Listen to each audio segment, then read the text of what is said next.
Welcome to another week of the Mondeh Report. It's T. You dig? You can find me at the Mondeh blog.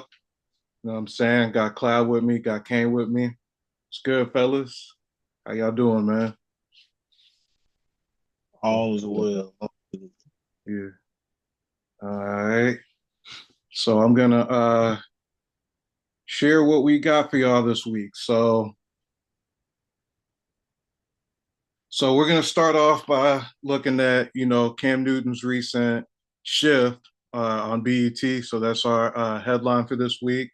Then we got a couple hip hop topics for y'all. Got a local news story dealing with, electricity. Got a tech story why you probably shouldn't use Bluetooth in a rental car, which is interesting. Then we got a few NBA topics, and then a couple tributes and editorials. So we'll go ahead and get started with the front page news. Cam Newton. So Cam Newton recently made a shift where like he was supposed to be on BET, supposed to be doing this revamped 106 in Park format where they were going to be talking about 10, like sports, and it was going to be themed 106 in sports. And so what he's shifting to now is he's going to take those resources and do like a HBCU tour where he's going to be tailgating. It's going to go to six different cities, and it's going to be funded with the resources from the 106 and Sports Project. And so, what he wants to do is kind of spotlight the culture, bring energy, and just talk about just a tradition of HBCUs. And so, he has a site that he's going to provide more details about where he's going to be and when he's going to be there. So that's headline news for me because I just think that anytime anyone could put more spotlight on things that are so ingrained in Black culture, I think that's a plus. And several people have done it in different ways, and I feel like having Cam Newton there would be just another good thing. I did think initially that the 106 and Sports project, was kind of interesting, but it looked like they filmed a couple episodes and it didn't really continue. But I think that this is like a good shift. I think you know I think he's the right person for that. That's my take. So what do y'all think about Cam's shift from doing, probably like a BET show that would have been like a throwback to now like going through the HBCU circuit?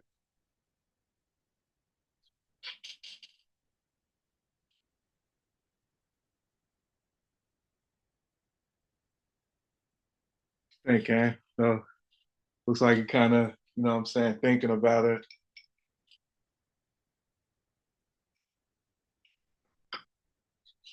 I think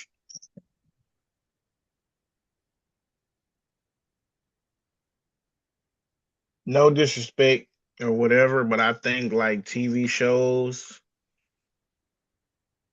are kind of like over. Like I don't think it's like was it gonna be like a TV show like on a network Yeah, on I a think dedicated so. network, Yeah, or was it gonna be just like a mini series or a series and he just dropping it like on YouTube or I on a think website? it seemed like it was going to be a TV show where he Okay, show up on certain days, he show up on where? like on BET, and kind Is of it like gonna be how like? 106 in Park used to be, but except it wouldn't have been every day. It would have been like a couple days during the week, and he'd be showing like highlights of like HBCU schools or just things and Black athletes and things like that.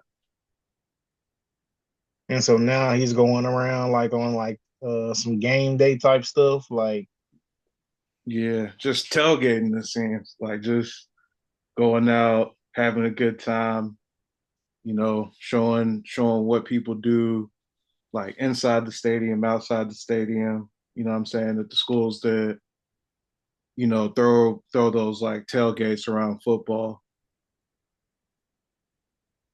I mean, that's cool, I guess. I mean, I don't really know what the intent or the goal is behind it, but it seems like going around in person would be better. Yeah, I mean that's kind of like I think that's what he's gonna do. I think he's gonna be going in person, and like the day of the game, he's gonna be there like partying with like the people who are at the games, maybe going into the games and showing like the actual like the sideline action, and then showing the marching bands and just the people having a good time. It seems like that's what he's moving towards. But so it's still gonna be a TV show, or I guess he's gonna. I don't know. It seems like he's gonna be filming it. It seems like he's gonna be filming it. I ain't gonna Um, lie to you, like outside of like HBCUs and like smaller schools getting a little spotlight and getting shown some love. Um, outside of that, I mean, it's Cam Newton. It's basically vlogging a tailgate.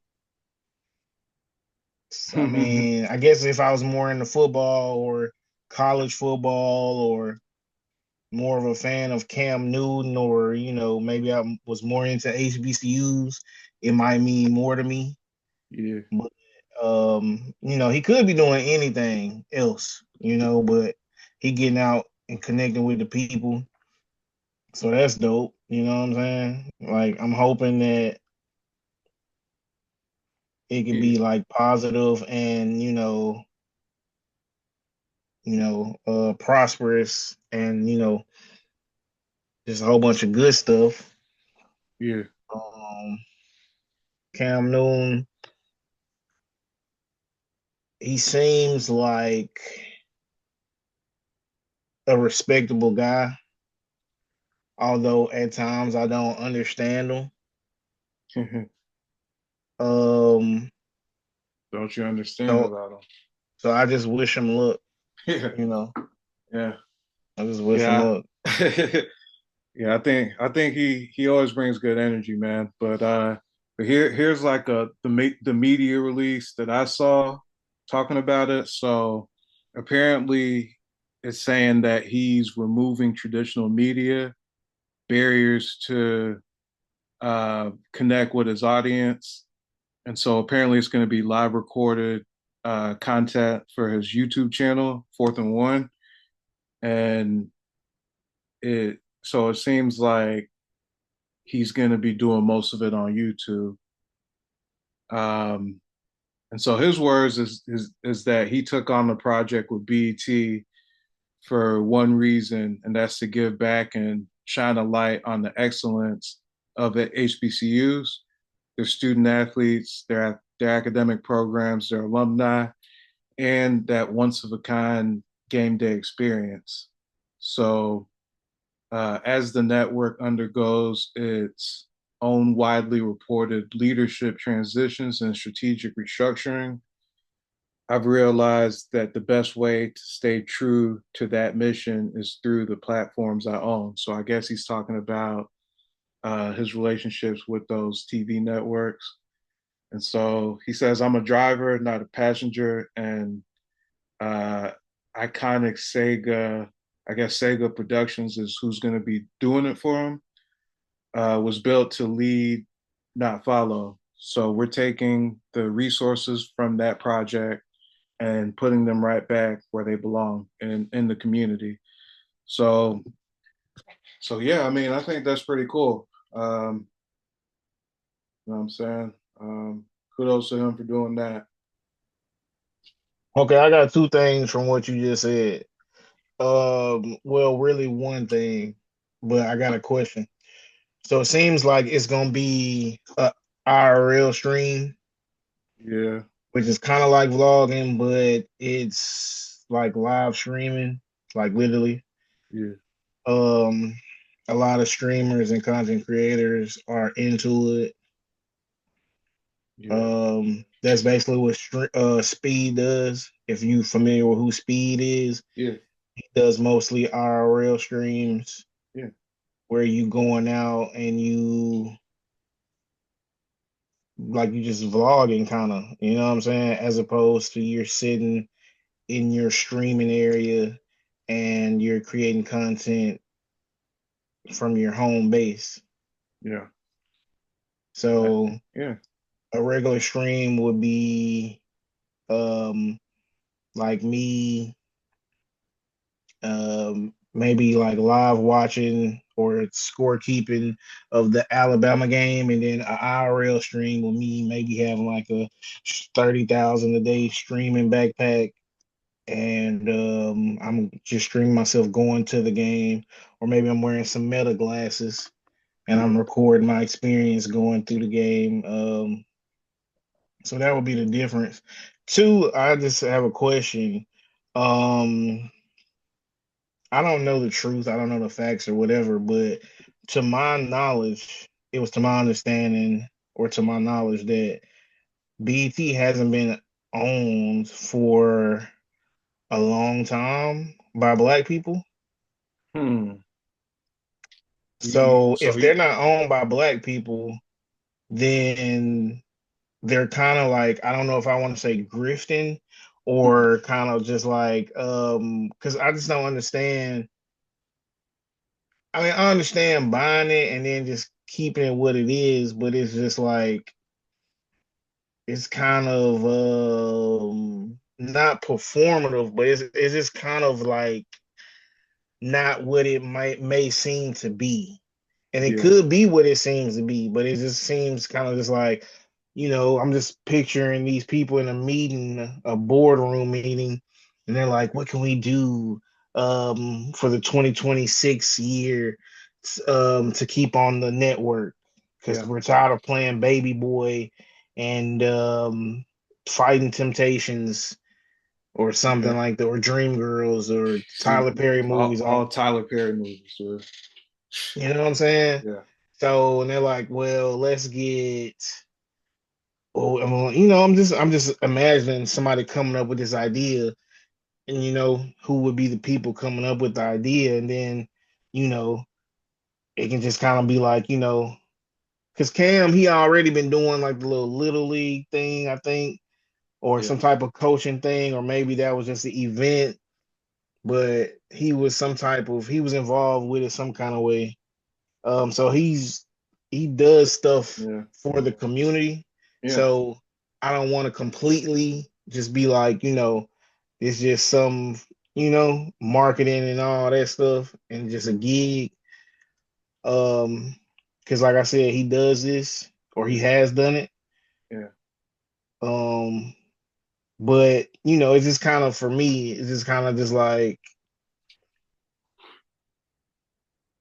okay, black entertainment television, we gonna get one of the blackest professional quarterbacks that's ever been, not even necessarily black, but just like, I mean, not black, but like, I mean black, right? But I mean, like, when I say blackest, I don't mean it in terms of him being like ghetto or ratchet, but him just being a tall, muscular.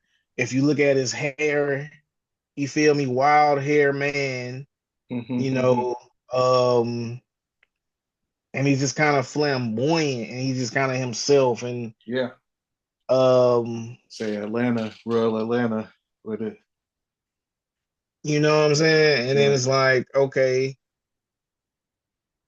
it's just like we can have him, we could, put a budget together. He go to all the HBCUs and all the black people eat it up or whatever, you know what I'm saying? So I could be reaching, but that's just kind of where my mind went as far as like the question. Yeah. But that's all I got on it. Yeah. Yeah. I feel like Cloud had a take on that BET kind of part and just a larger topic in general. If you still, yeah, Oh yeah. Nah, I agree with you guys, man. My bad, bro. Look, man.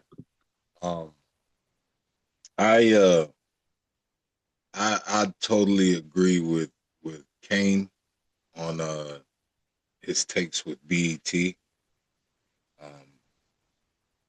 100%. And I'd even go further. Before I do, I just want to commend Newton for sticking with it. Because initially he from since retiring from the NFL and getting into the sports media, he initially was doing the independent thing. But then he made a lot of cameos on ESPN, especially after Shannon Sharp yeah, was dismissed from there. He made more appearances there. It's almost like he took his spot on there. And now it's like this HBCU thing. I don't know, because just the HBCU thing with ESPN, them doing it on First Take, that was Shannon's whole and Stephen A. because they went to HBCUs. Um, and then with Kane's take, I kind of started looking at it like maybe this is a what do they call it? Quid pro quo, yeah, like something for something type thing, you yeah, know? yeah, Because they have a lot of NFL stars that they could have had host a show like this or co-host. yeah, But man, maybe it's an attempt to actually keep the network alive, you know. But as I'm hearing it, Cam Newton's putting 100% of his proceeds towards that. So that's why I said it's like a quid pro quo thing because here it is, it's like a dying network, so to speak. You know what I'm saying? And yeah, he's not gonna get the airtime on ESPN, the same opportunity like he would over here at BT. So that's one way I was looking at it. yeah, Um, some would say that's a pessimistic viewpoint, but that's just how I was looking at it. But you know, optimistically, this is good because it's a big name going to HBCUs, and in terms of the spotlight, the only type of spotlight HBCUs have really gotten in the last 2 decades have just been in terms of negativity, like yeah, when an act of crime has happened on their campus or uh, something embarrassing with one of their faculty members. yeah, You know, that's or how far they're behind their counterparts in their cities. That's how yeah, HBCUs are mentioned. So this would be good, especially for recruitment. Um, but that's pretty much my take on it, man. I yeah, think it'll do more good than bad though. So I'm yeah, totally for yeah, yeah. So we'll see what he got, when he takes off for HBCUs in the fall. So we're gonna move on into hip hop. So J. Cole's had a pretty interesting album rollout. It's been kind of centered around this trunk sale tour where he's been going around, I think, in his Honda that he used to have and selling physical CDs of the fall off, and so he was going from city to city, like all up the East Coast. He even came up to Alabama A&M uh, to connect with fans and to sell the fall off CDs. So I got like a short video that kind of shows what was going on, you know, throughout that time, and so I'm gonna pull that up and see if it, what I'm saying, if it cooperates, and just to kind of give y'all a visual of this.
Hey, is this muted on purpose? Is moving? Yeah. Oh boy. All right. Well, sheesh. Dang, I was hearing the audio from that, and y'all didn't hear the audio at the same time. That's crazy. Y'all want me to run that back with the audio, or did y'all kind of see what's going on? Game for I ain't both. gonna lie. I mean, it wasn't really necessary. It was kind of laggy anyway, to be Yeah. honest. All right. Yeah, it was laggy on my end too, fam. Yeah. All right. Well, So you could just shoot. overlay it. Yeah. All Check right. this out.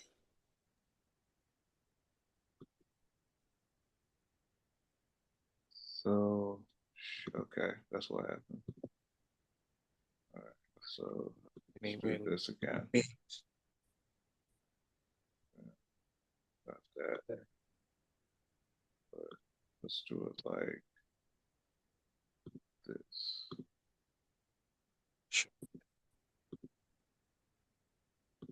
Did J. Cole's The Fall Off have Okay. one of the best album rollouts in music history? Honestly, Okay. there's a real argument for it. Since The Fall Off dropped, J. Cole didn't do the typical rollout. He actually went backwards on purpose. He pulled up in his old Honda Civic selling CDs straight out the trunk like it's 2007 again. No middlemen, no separation between the artist and the fan. He called it the trunk sale, a full circle moment back to when he would sell CDs for $1 a piece. At one point in Greensboro, it got so crazy that he jumps on top of the Civic. But instead of chaos, he calms the crowd down. He tells fans he's going to dab up every single person, and they listen. I've never seen a fan base that polite in my life. And the wild part, there's a whole generation that's never even opened a CD, never felt the plastic, never flipped over and read the credits. J. Cole gave them that moment directly from him. I mean, what a crazy experience for a fan to have an album directly handed to you from an artist you admire. That's not marketing right there, it's connection. During this sale, not only did J. Cole tell his fans that more music will be coming from him when the time feels right,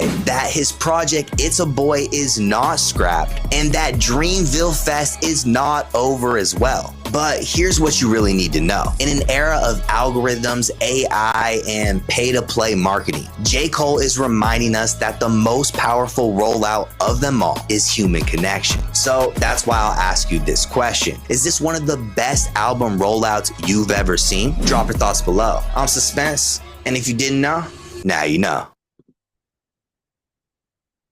All right, how about that one? We heard it. Well, I heard it. Yeah. So, I don't know. Seems pretty cool for now. Like in terms of all the albums I've seen this came out recently. I think that's a pretty cool way to release a project. Just my take.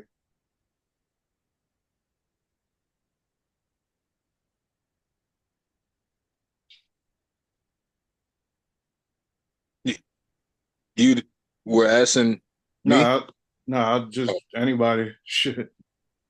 Look, man, like that's as far as um being creative, that's a very creative way to market his project right now Yeah, and not and be positive, still keep his brand, his identity, protecting all of that. Um I think that's really powerful how he did that. And also beating BET to the punch too, you know, with their 4th and 1 thing, using yeah, HBCU, you know what I'm saying? For, you know, yeah, on some more quid pro quo type shit. yeah, Because but you know, I think he genuinely he's yeah, I think he's like me and you, I feel like he really cares about the HBCUs. You see what I'm saying? yeah, I believe he actually graduated from one, if I'm not mistaken. yeah. If he No, didn't graduate one, he probably went to one, I believe. yeah, Go to he Fayetteville probably went State? to one. No, he went to St. John's, I think. Oh, I thought he went to Fayetteville State. I'm tripping. All right, never mind. That, yeah. So I don't know what I'm talking Oh, about. I But don't yeah, know I'm if gonna he look y'all up. started off there because he seemed Yeah, I'm gonna connected. fact check myself though. I always thought he went to a HBCU, but nah. But it still doesn't take away from the fact that it's like a quid pro quo type scenario. But there's a lot of positivity going on, especially in this day and age with the GOP stance on DEI and HBCUs and the removal of so much that the HBCU stand for and stood for. You know what I'm saying? Yeah, Um, Hell, a HBCU might be the only place in your city nowadays where you can find an entire Maya Angelou collection because it's not going to be in your public library. You know what I'm saying? yeah, So shit like that. But yeah, that's all I got on that. yeah. Yeah, what's your take on this, Kane? This whole album rollout and I guess the album in general.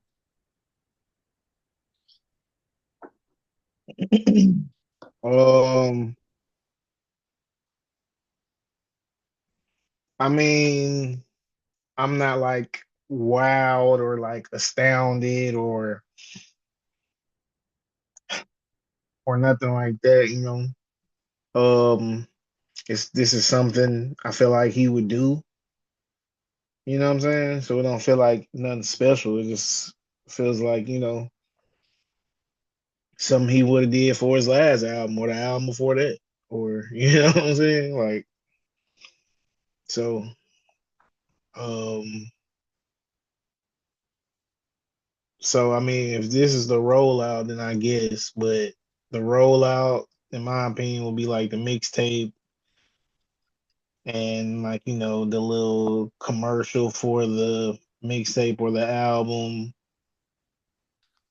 and kind of like maybe throwing some slick shots that people kind of was like, oh, he's threw some shots, but we ain't really just care too much about it. Kind of moved on, kind of freak, like kind of you know swiftly from that. Um, I feel like this album was for him. Like most J. Cole music is for him. Like it's like his album work is for him. It's about him, and his fans like that. So, and I mean, I'm a fan to an extent, but um, I don't know. Yeah, I Cole used to be like legit my favorite rapper when I was like a junior and senior in high school type stuff. And he just been kind of he's letting me down more than he's blessed me. yeah, Or not blessed me, that's kind of disrespectful. More than he's like delivered yeah, in terms of what I expect or want from. I feel like the reason people give him credit or like his features is because his features don't really be about him. His features be more so about whoever he given the feature to, whatever the song is about, um, or just him being competitive and treating rap like a sport and saying like I'm the best. yeah, And he picks not necessarily terrible beats because he's a producer himself, and that don't mean he don't pick terrible beats, but he's a producer himself. But his features more so be like more widely accepted as yeah. far as producing. Mm-hmm. Um, so some people like play at their level. Some people perform at their level. You know, some people need somebody in front of them to as like a obstacle to get past or to conquer or to Yeah. you know. Which one would you say Cole is? Like No, I feel like he's like on cruise control when yeah. it's just him. But when it's somebody else involved and he got like that, he got somebody to compete with, or if he's just in a mode or zone where he's feeling like that, then you know that's who he is. Yeah. Like I don't like I feel like I honestly feel like he's not the type to do a track with somebody who's whack because he don't know how to be great on a whack, you know? He's like, damn, you whack, and I'm not trying to be whack, so I can't really make it work. yeah. You get what I'm saying? Yeah. Like I feel like he like legit couldn't do it. Yeah. Well, look, you saying Cole that way?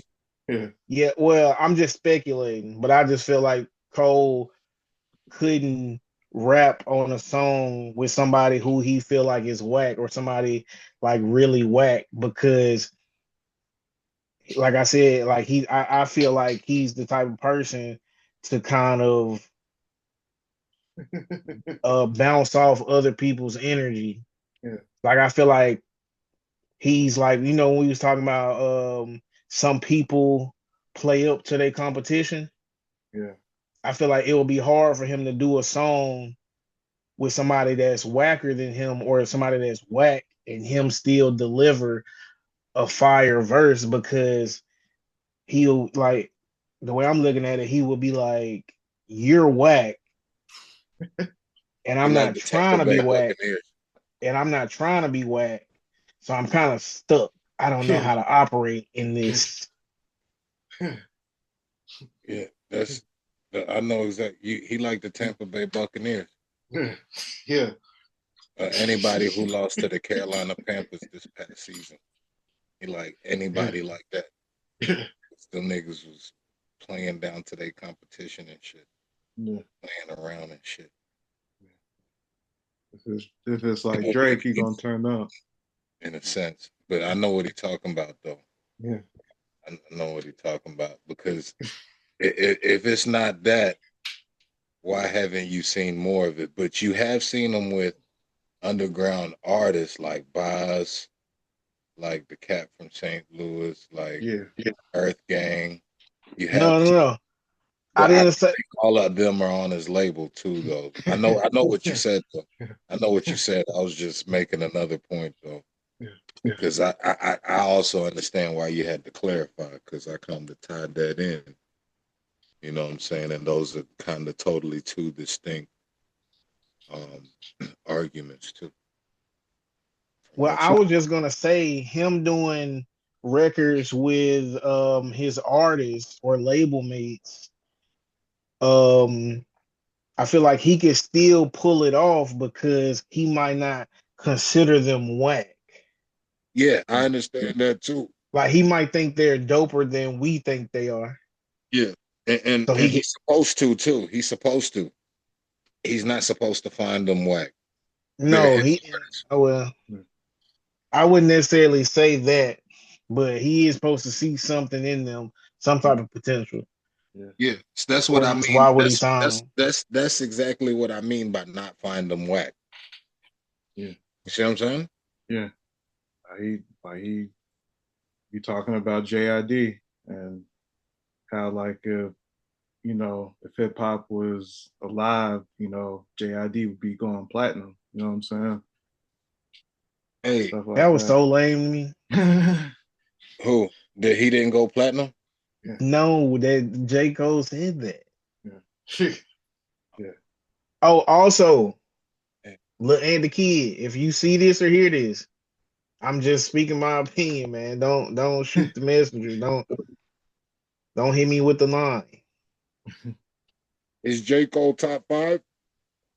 See, you starting stuff, bro. He just dropped a project. He's relevant. He's current. He's dropping shit at HBCUs. You feel He me? He's he up. getting national exposure to the HBCUs during the Trump Hold regime. on. You feel me? This shit is like a political stance as well. Why didn't he go to, you feel me, the University of Alabama and drop the Johns? You know what I'm saying? Yeah. Nah, look though. First of all, I want you to answer the question first, cause yeah, and I'm gonna tell you why I wanted you to answer first after you answer. Go ahead. Is he top five? We ain't gotta make a list. We just need an answer. Cause I ain't trying to kick it. You know what I'm saying? I ain't trying to make it seem like I don't fuck with him or disrespect him or nothing like that. I, But I'm gonna give you the yes or no, and damn, I'm gonna you can clarify. explain it. Yeah, you can All explain it right, after. Yeah. all right. So he is top 5, Okay. but but and let me know if you agree with the second part, the reason why he's top 5. Like legitimately, DOA, there's 15 rappers that could be that. Yeah. I know you can name. Come on, man. Maybe like yeah, there are 15 rappers that somebody that a hip hop head who's seen real hip hop and really listened to music. I know somebody could tell me 15 names that could be in the top 5, fam. Because it's so um the contingent upon relevance and it's sometimes somebody's top 5 could be generational.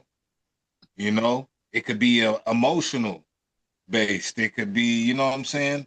The relevance, it hits on all different type of shit, bro, because it's music. So that's what I'm saying though. And that's being fair for real, because this genre is really saturated, bruh, especially to the race.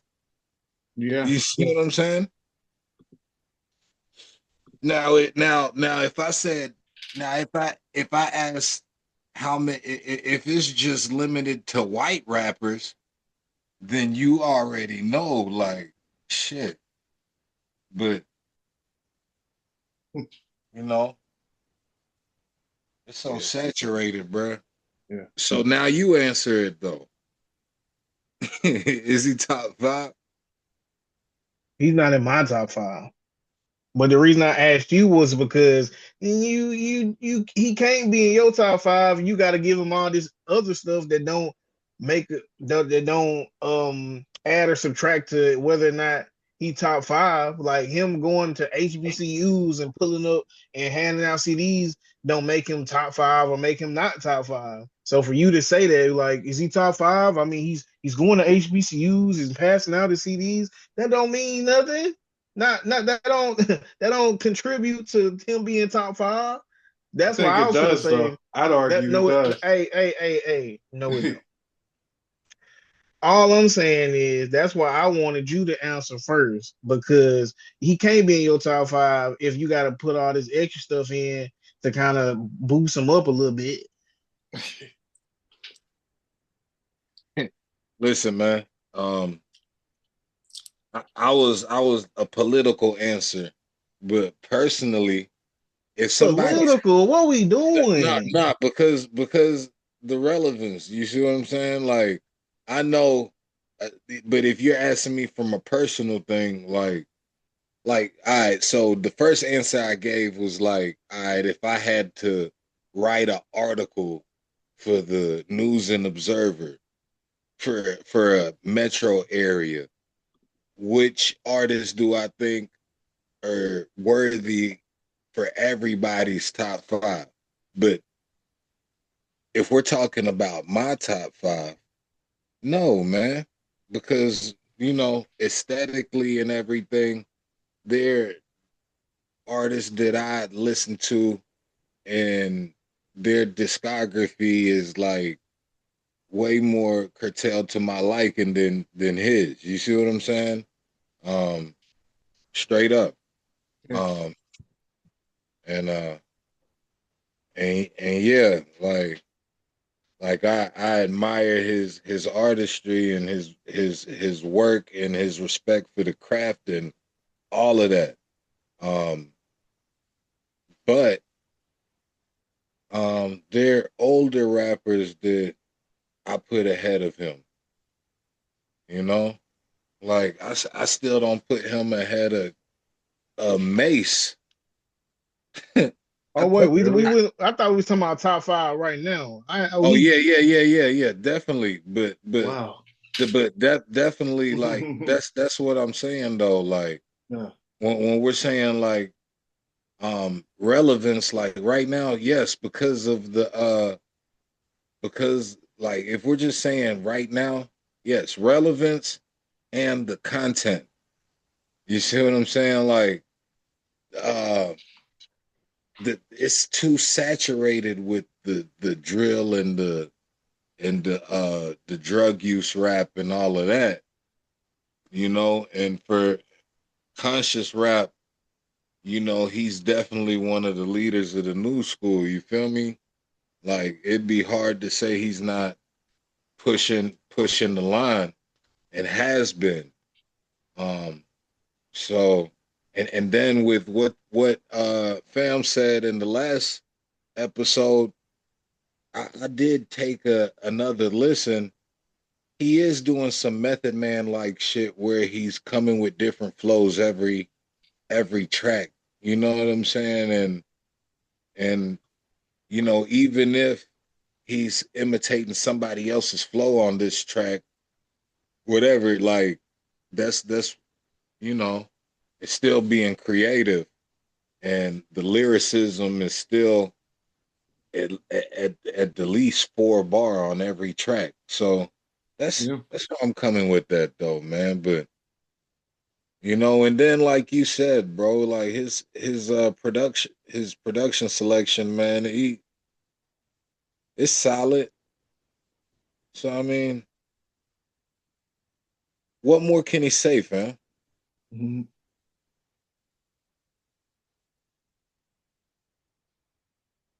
Yeah. Got anything, Kay?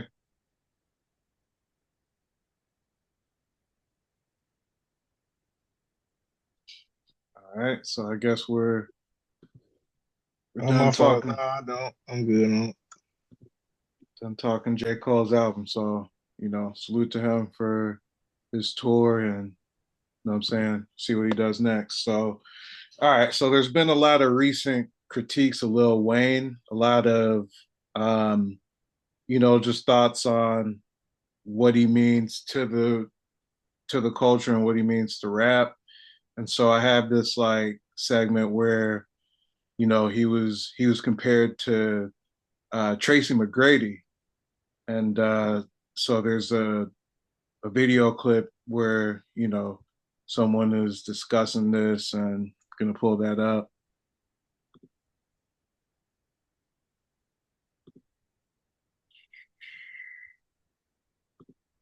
Still got it.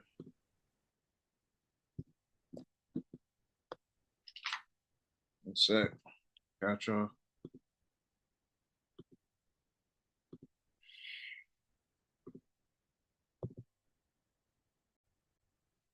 All right. So Ray Daniels said that Lil Wayne is the Tracy McGrady of rap, that he's a good rapper, but his music never motivated him particularly like a Rick Ross, a Jay-Z, or Kanye West did. And so I'll play a little bit of that. It's like a 5-minute segment where he's kind of going in. Y'all let me know if y'all could hear the audio when I play it. Fuck with you. Lil Wayne is famous for saying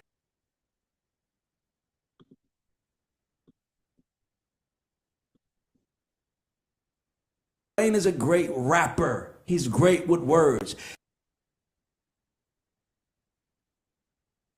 He's never said anything to make you motivated. He's never made you feel something that stuck with you. Lil Wayne is famous for saying, Lil Wayne is also famous for not acting like any of us. He likes the police because the police save him, right? Think about it. They talk about politics. What they got to do with it? Black Lives Matter. I'm not on team. He's always been his own man that did his own thing. Lil Russell's not wrong. I can't think of when I think about catalogs, that's why I like Ross so much, because Ross motivated me. Hove motivated me. Kanye taught me. Lil Wayne just rapped. And by the way, he was great at it. He's one of the best rappers of all time. But when you look at the whole work, the whole body of work, you got to ask yourself, where did Wayne inspire a culture of people? Like I said, Wayne is the reason why we have tricking culture. He did that. No, I'm saying he did that. But I'm saying what did Wayne really? Let's be clear. Outside of his artists, we're not talking about his artists. Yeah, we talking about artist for art. All right, so I think that gets at what he was saying, and then he was kind of alluding to something that La Russell said about Wayne as well. And so I got this segment from Instagram.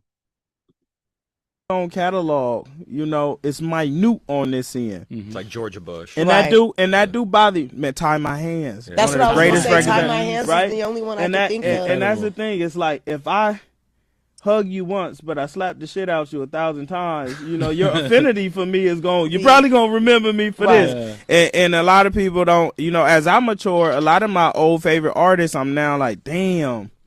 Yeah. Like, I love you because I learned how to rap to you, but when you look at the contribution, it's like, man. All right, so let's run that back one more time. Yeah. I got to respect he had a conviction. I had a moment in my journey where I had grew a disdain for Wayne just because I started listening to everything. Like, I started maturing as a human, and I'm like, damn.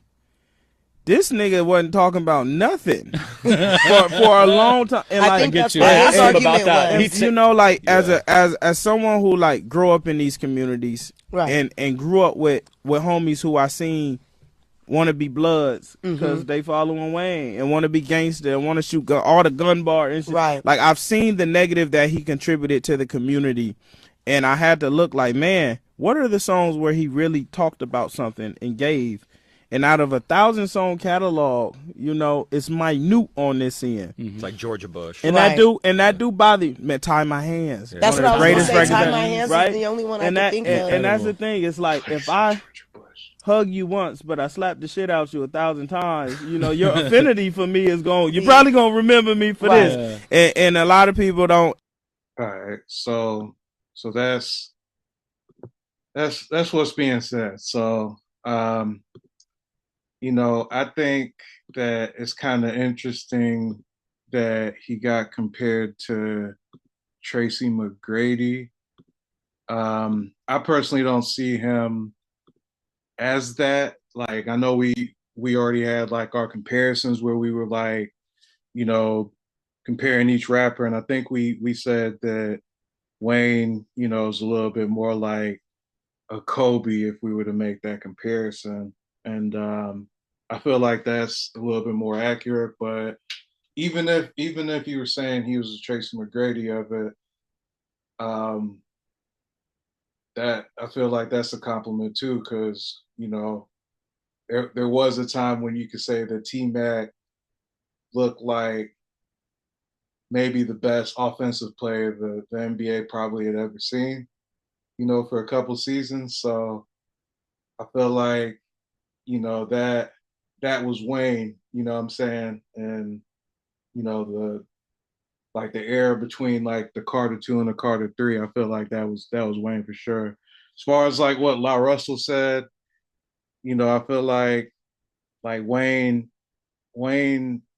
had a good reach as a lyricist where he could talk about anything, and he had good reach where he was good with people from, just different areas, in the community. And I feel like that's hard to pull off. And so I feel like that's a plus to him. But I just feel like, a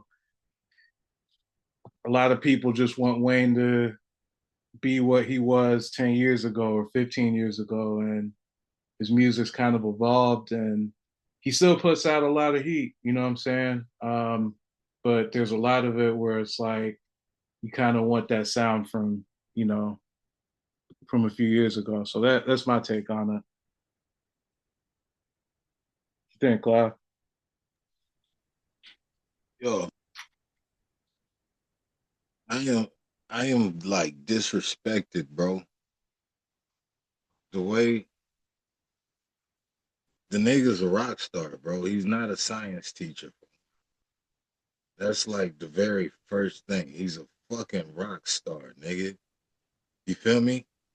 Any other community, bro, and I know we all know this, and it's something I'm pretty sure like Kane probably would have alluded to or Phil. But I mean, uh, when you look at the Chinese and just anybody, they don't talk about their musicians like, you know what I'm saying?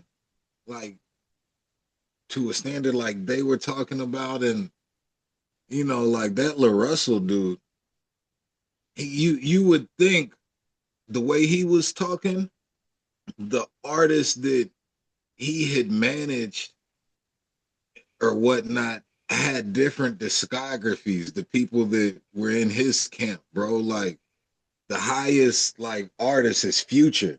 And would you say Future his has a more meaningful discography than Wayne? You know what I'm saying? Like just some of the things that Wayne has contributed to just from a music standpoint, we know he shaped the lingo. He shaped the way people the song structure, the mixtape structure. You know what I'm saying, baby? You know what I'm saying? He really empowered. It was one of the first people to empower independent artists for real, for real. Like and the fashion, the culture, the way niggas wear dreadlocks, um, getting black people to step out and be skateboarders. You know what I'm saying? I'm talking about people from the hood. All of these type things, he did that, bro. Like, and he did it through music, for real, for real. So to try to downplay his music, and then like there's something else they said, talking about that one track. What about Mirror on the Wall? What about he had so many powerful tracks, bro. Like one might argue that half of his discography, like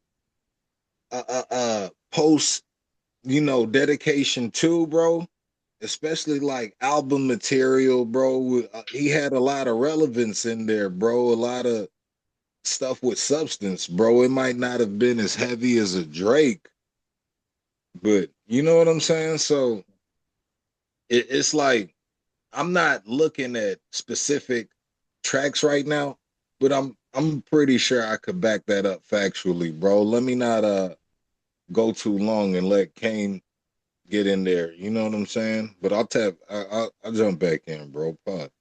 Yeah.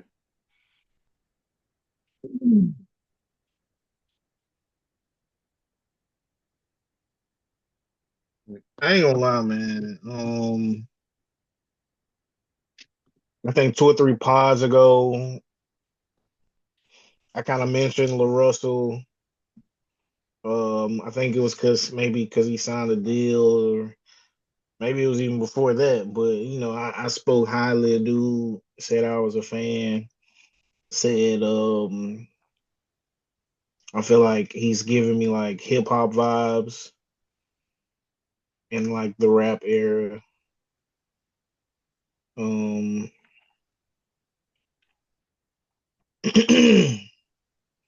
and from when he dropped this video, or when this one started circulating and went viral, up until like a week, he kind of like made me look at him different.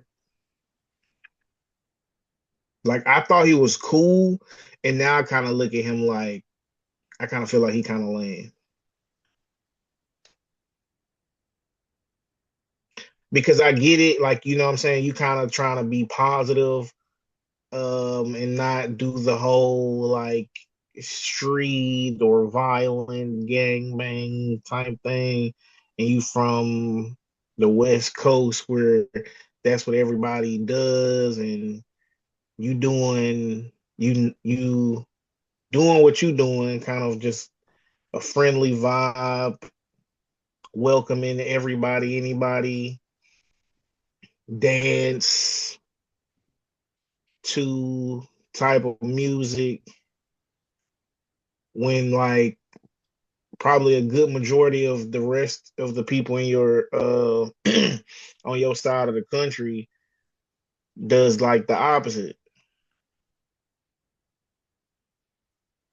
So I just feel like whether you realize it or not, you took the chance to kind of say he wasn't, or he served us or contributed to us all these negative things. And I feel like whether it was intentional or not, whether you realize it or not, it was like you were kind of placing yourself in a place of righteousness to say you matured and now you're this. So the those things which will happen to be Lil Wayne's music or contribution to the game or to hip hop or to music or to this world is something you grew a disdain for. You can't say you grew a disdain for something and say, "Oh, I still love them," or and just continue to talk negatively about that. It's kind of like a backhanded compliment or disingenuous. And people gave you an opportunity. All you had to say was, you know what? I misspoke. I said that wrong. I lied. I'm sorry. Anything, but you chose to double down. And not only double down, but triple down. And I was really stopped counting. Because every time I see you now, you trying to like just double down, triple down, quadruple down, and you battling the internet saying, oh, I broke the internet. The internet can't break me. I'm flipping the switch on the game. I came from my backyard, so I can do anything.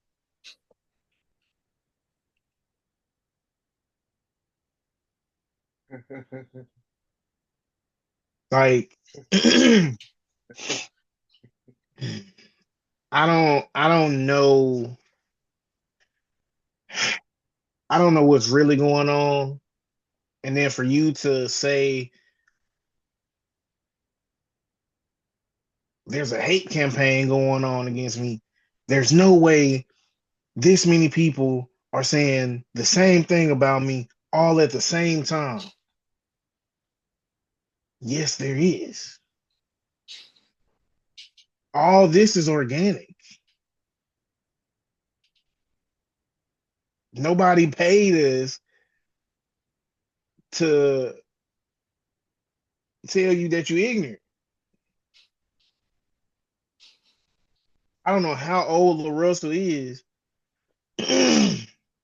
but you cannot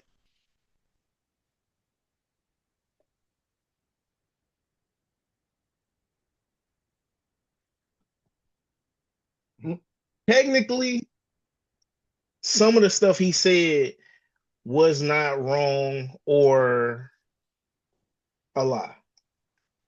He does have less songs of substance or where he's rapping about a subject or something conscious or something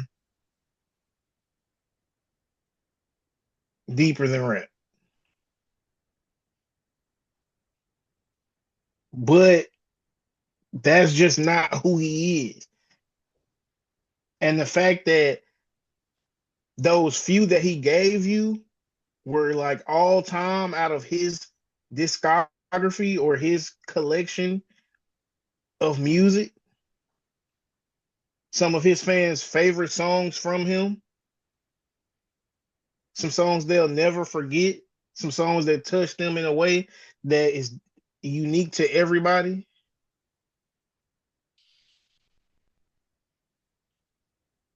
That's not even who he was, and he still did that. That's a testament. That's a testament to his greatness right there.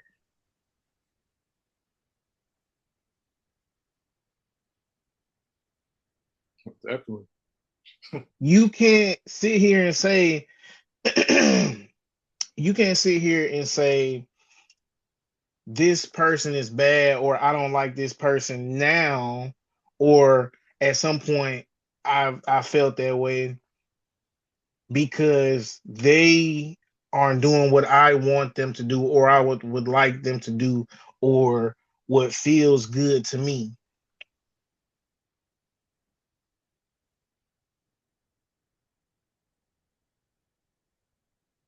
Now you can say you don't like it. You know what I'm saying? But to say you don't like the artist or you grew upset with them as if they owe you something, anything. Like it's one thing to say I don't like how Eminem rap, so I don't like his music, as opposed to I don't like how Eminem. I don't like Eminem. I don't like that guy. Like it's a difference. Yeah. Why would you sit here and say he made you or he made whoever want to be Bloods? I'm not saying people weren't influenced, but my thing is, whose fault is it that they were influenced by some freaking rappers? That's that man, that Ray Daniels dude, he's like 50 or 60. Yeah. And he's talking about, oh, well, I just like Ross because, you know, Ross's music motivated me. So it's Lil Wayne's fault that you needed a certain type of nigga, another man. Not only that, but speaking to you poetically, rap and poetry, speaking to you poetically to motivate you. How that's Lil Wayne's fault? How is Lil Wayne's fault that you needed a rapper to motivate you? He ain't going to booth to motivate you. And all we know about Rick Ross is he old, he from Florida, or we don't even know that. All we know about Rick Ross, he old and he used to work with the police some kind of way. Or the law. We don't even know if it's real. We don't But just because he can put it, just because he can. Oh, like just because that's what motivates you. The persona he created to spit poetry to you is what motivated you. Okay, whatever. But you 50 or 60 though.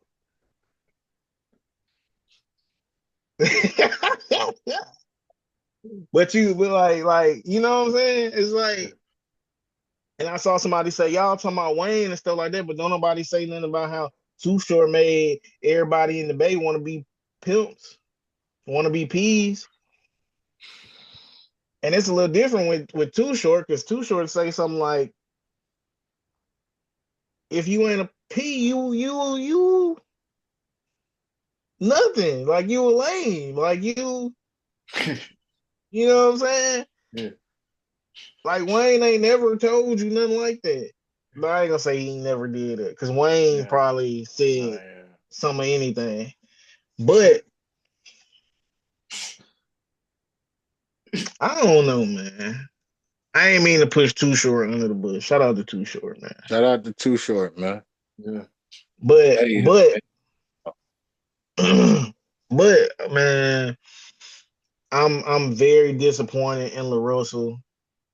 Because I was rooting for him. You know, Lil Wayne is at worst top three, at worst top five. Like I don't care what nobody say, he's not outside of the top five.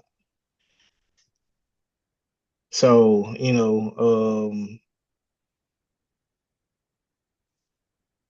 yeah, he's not outside of the top five. So Yeah. I'm cool with anybody saying he top three. I'm not mad at anybody saying he top five. Because real for real, it's like all about preference. It only get disrespectful when you can feel the bias. You know what I'm saying? I just don't agree with you having to put somebody down to push yourself up, to prop yourself up. Like you didn't have to say Lil Wayne was a degenerate, basically, or more or less, or pushing degeneracy. You get what I'm saying? You didn't have to say Lil Wayne was pushing degeneracy to express to the people that you are righteous in some kind of way. Like you get what I'm saying? Yeah. Like you didn't have to frame him that way to kind of make it seem, to make yourself look like or seem like you got some type of morals and principles that are just above certain things. You starting to look like a crooked pastor. Hey, yo, put up Like, that or a picture false prophet. because it goes with what Kane's saying, bro. Yeah. Like that's Hey, that's hold he making on, him out to wait. be a degenerate, bro. Go ahead. Hold on, wait. I forgot to ask T something. T, can you Google a picture and it's got like all the different versions of Wayne? Can you kind of Google that since you on a computer and share it with us? My bad, Cloudy. Go ahead. Nah, you good, bro. Nah, that's man. You kind of summed it up though. How I was gonna um, show a little disdain for La Russell, man. He's an independent artist, and people forget how influential Wayne was to the mixtape era. Some of his hardest tracks were like put out in that sense. I don't even think they had anything to do with Cash Money, even though he was repping them. Uh, yeah, man, a symbol of loyalty as well. That doesn't get talked about to the point that it hurt him, had him looking foolish. His loyalty for the label and everything, and just things, man, like how he helped the other artists and everything as well. He didn't mention that. Um, yeah, so but that's Yeah. You got go ahead, Kane. That's what you were talking about.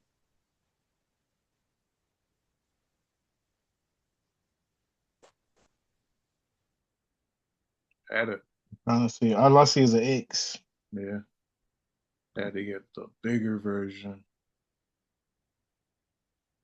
So you can kind of see it. It's like an AI picture and they all standing next to each other. Different versions or different eras of Wayne. And I was gonna ask y'all like to rank the top three in order, or just the top three. But now I can't find it. We was all matter of fact. I might can find it in my own tweet. Let me see. Did I even save that? Oh, I saved it. I already had saved it. I'm tweaking. I'm finna text it to Share. you. I just texted to you. Yeah, I saved it on February 10th. I'm tweaking.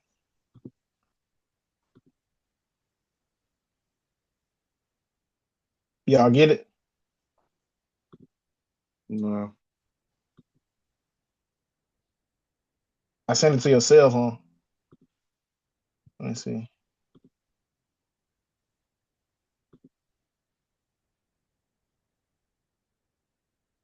Yeah, I get it on the computer if I got it. Okay.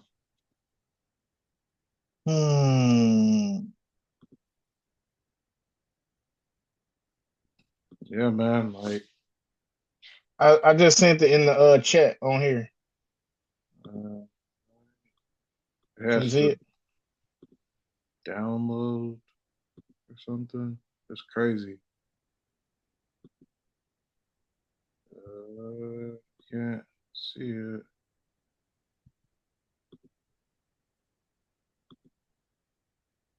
Can't see it, man. Shoot, I'll try to get it. I'll try to get it back up. I got I it, don't bro. know if I can share my screen. Okay.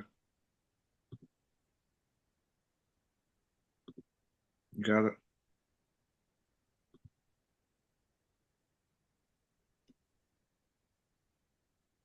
I don't know how to share my screen. I got it too. I can share it.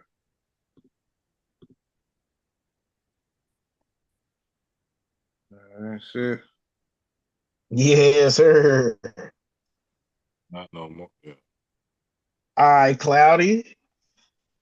Give me the best 3 Waynes here. Dedication 2. What's that? The first one?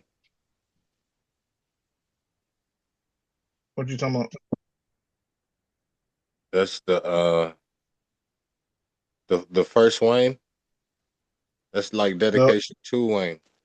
That's Carter 1-ish. Yeah, so that's around dedication 2 too, right? You know what I'm saying? Because the one with the sweatshirt on, that's like before that. Yeah. Uh, the oldest Wayne is actually, hold up, what is the one with the lollipop? What's that? Murder on my mind, money on my mind, and all that. Fireman. Yeah. Carter 2. Baby, you Hold up, keep doing that's Carter right 2. around the time. Yeah. That's like a year after the nigga with the dreads, right? Yeah. Nah, like the Bape hoodie joint, that's like neck of the woods, like around that time, right? Time living like, yeah.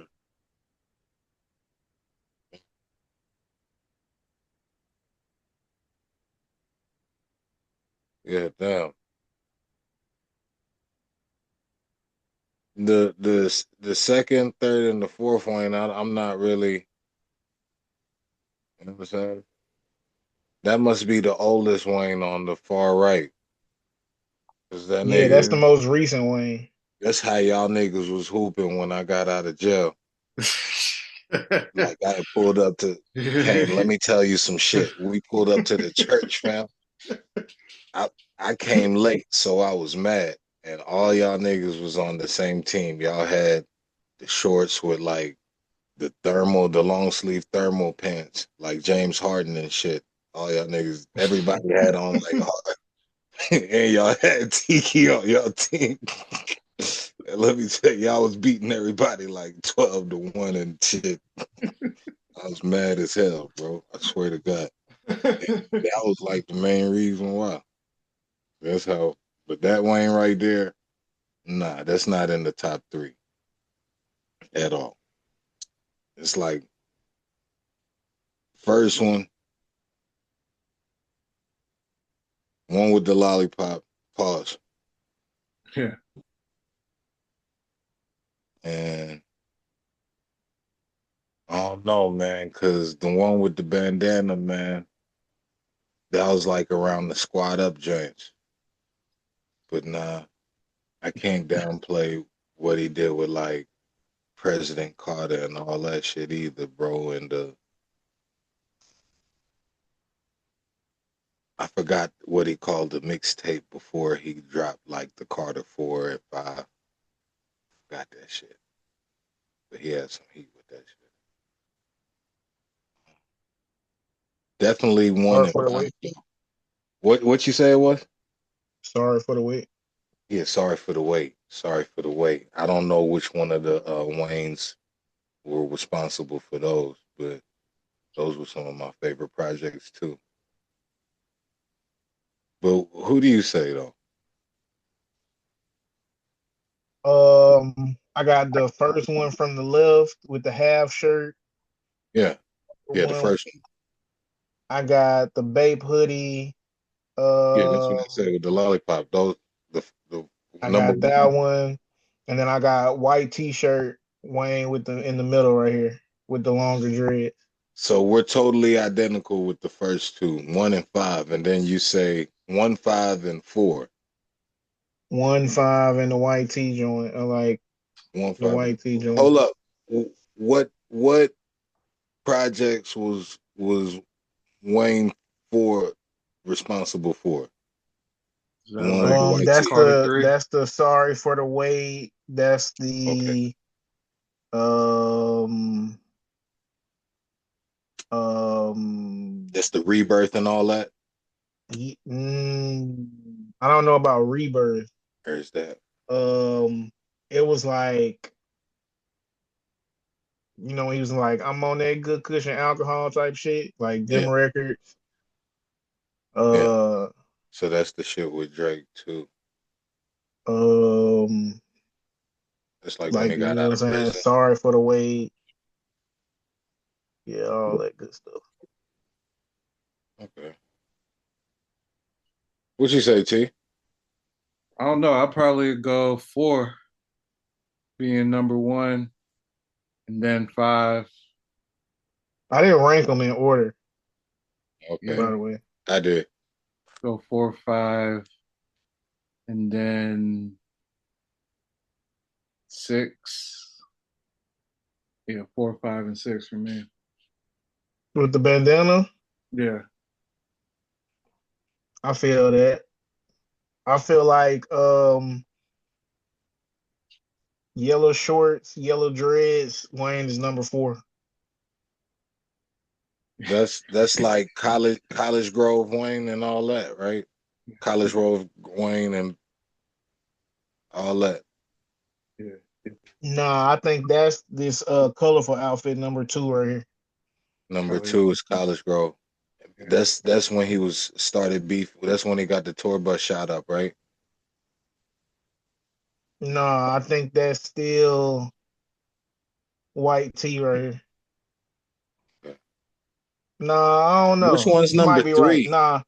Nah. Number 3 is Rockstar. That's like prom queen. So then that's Rebirth. Yeah. That's Rebirth. That's Rebirth. Okay. Well, yeah, I'm still going 1, 5, and I think it was 6 for me. I might have been undecided with number 3, but definitely 1, 5.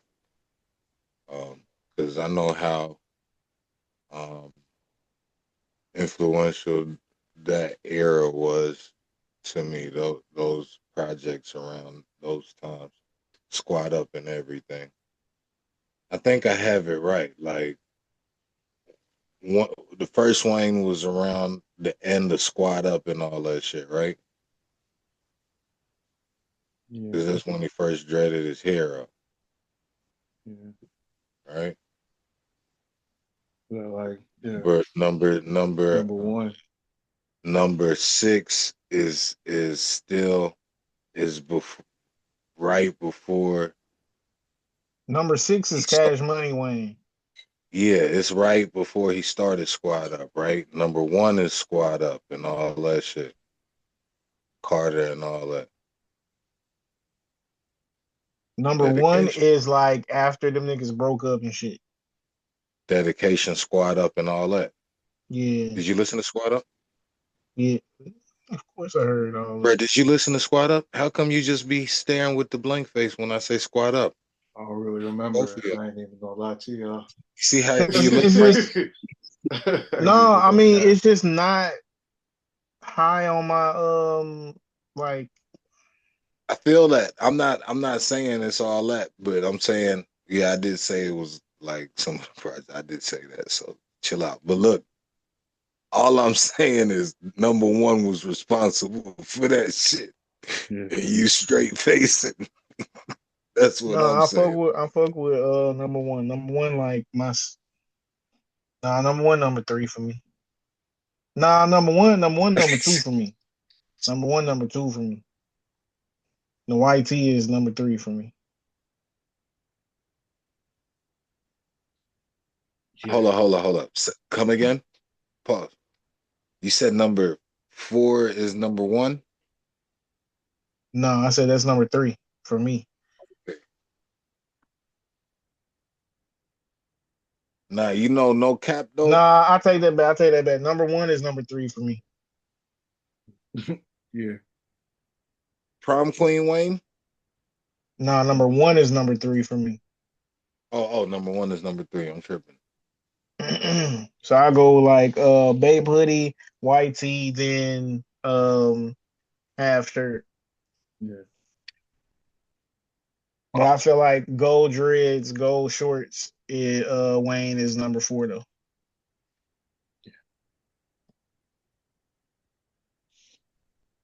Cause like number 2 is like truck fit Wayne. That's when he was doing the skateboard shit.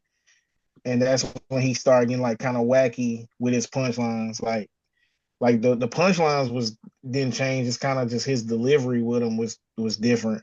And then the third one is this rock star era when he's like, yeah, whatever. Hold up. Number 2 came before number 3, right? I wouldn't know. I'm not saying that. Number 3 came before number 2, if I'm not mistaken. I'm asking. Number 3 came before number 2, if I'm not mistaken. Yeah. Crazy work. Prom Queen came out, and when I was like 2011, maybe it might have been before that. Like 2000, I was thinking 2010 ish. Yeah, I ain't gonna lie. When I said 2011, I was thinking 2009. Yeah, me too. Yeah, yeah. Yeah, sheesh. Yeah, man.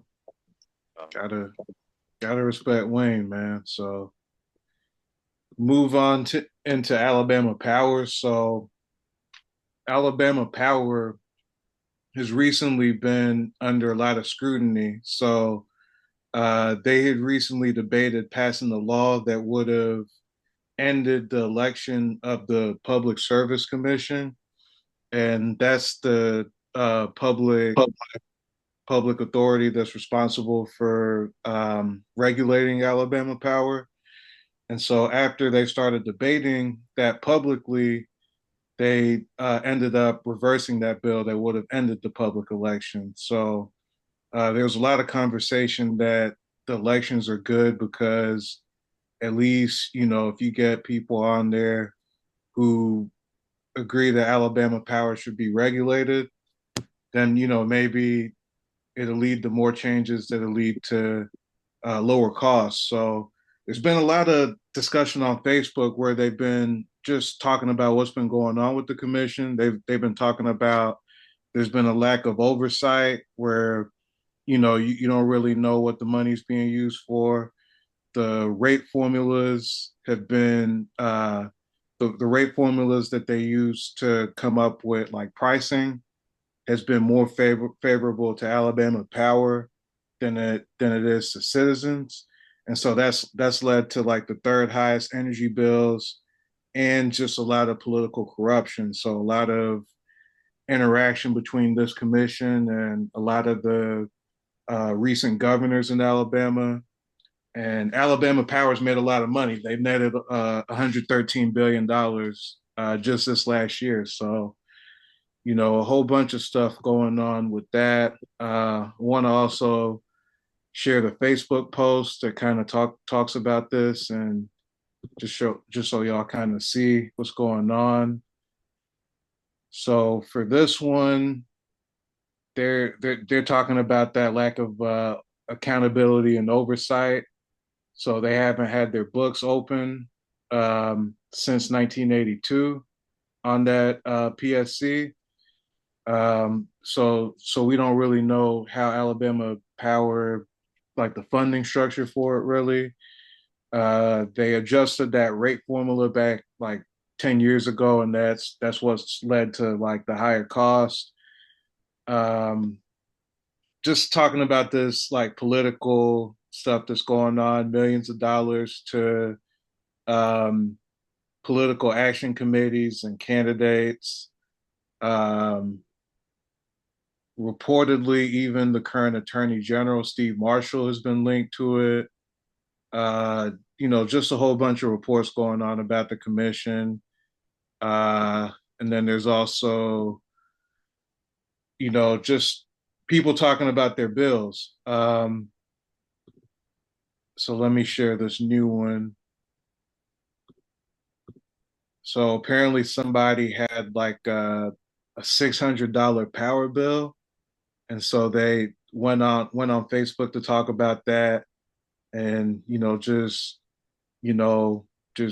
rage about it for real, and just hopefully somebody will see it. And so they had this post where they talked about being charged that money and how it's bullshit, and how it's being you know um the excuses for it just around heating, and just with it being winter, that you're going to see a lot more energy being used, and vice versa in the summer. And so have that going on. And then there's this last one. So I'm gonna pull it up. Just talking about that $113 billion. The night. Okay, just one sec. I got it.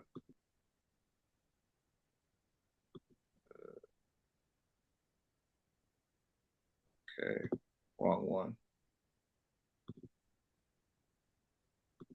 But yeah, just the fact that they've put like billions of dollars in Alabama Power's hands, and how that should be a reason why people get involved in maybe voting, so that the people who get on this commission are a little bit more sensitive to these price increases, and maybe it leads to more regulation. So that's what's going on with that. I feel like you have a lot of thoughts on that, Ken, because I know it's something that we sent a few messages my way about it, and it's definitely something I've noticed personally, in my times running, just how the power bill could be just so crazy. So what's your take on it, Ken?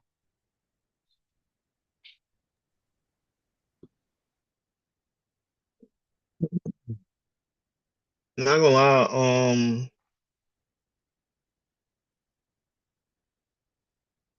it's kind of hard to see people talk about their experience with Alabama Power and the Facebook group Alabama Power Corruption, where people post about post their grievances about Alabama Power.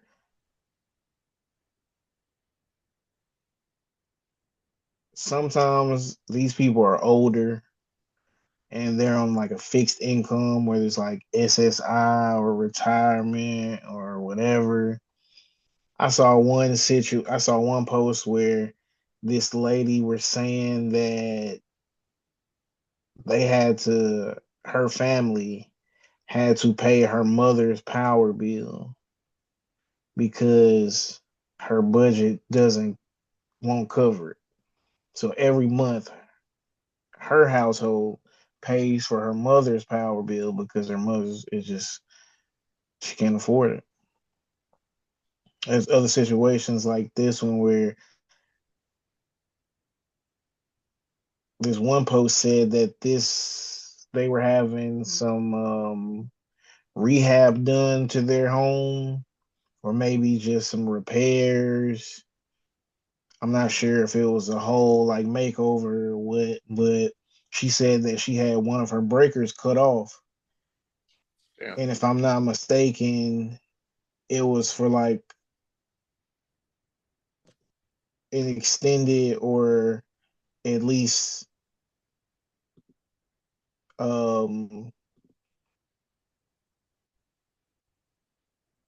legitimate amount of time. And her bill was either the same or more or something that caught her off guard. There's a lot of situations where people are saying that they had to choose between like, other things and paying the power bill. And one post said that it was an older guy. He was saying that he was gonna pay it, but the money was just gonna be coming after it was due, and they cut his power off, no question. You know,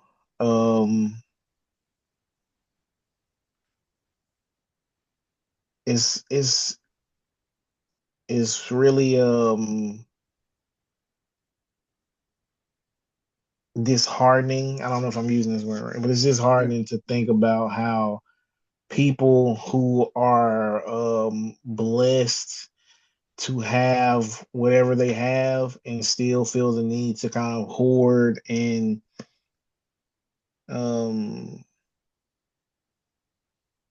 to the point where we're kind of like, this is kind of like a modern famine we're like going into at this rate. It's like there's no jobs, so people can't like it's crazy. It's a lot going on. I don't want to speak over myself or speak around and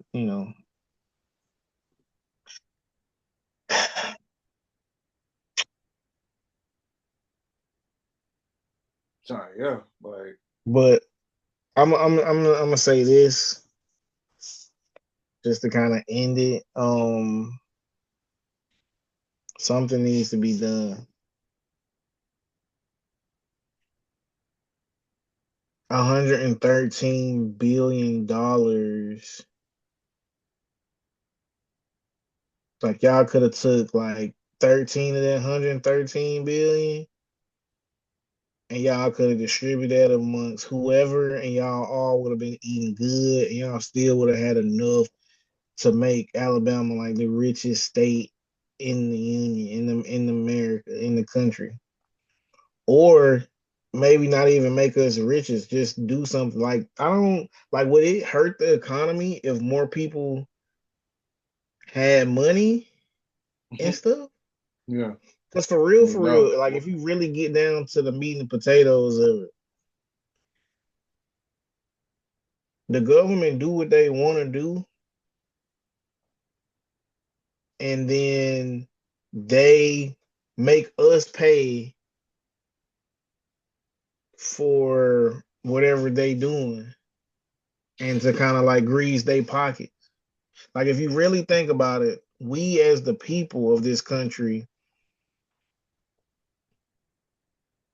contribute so much.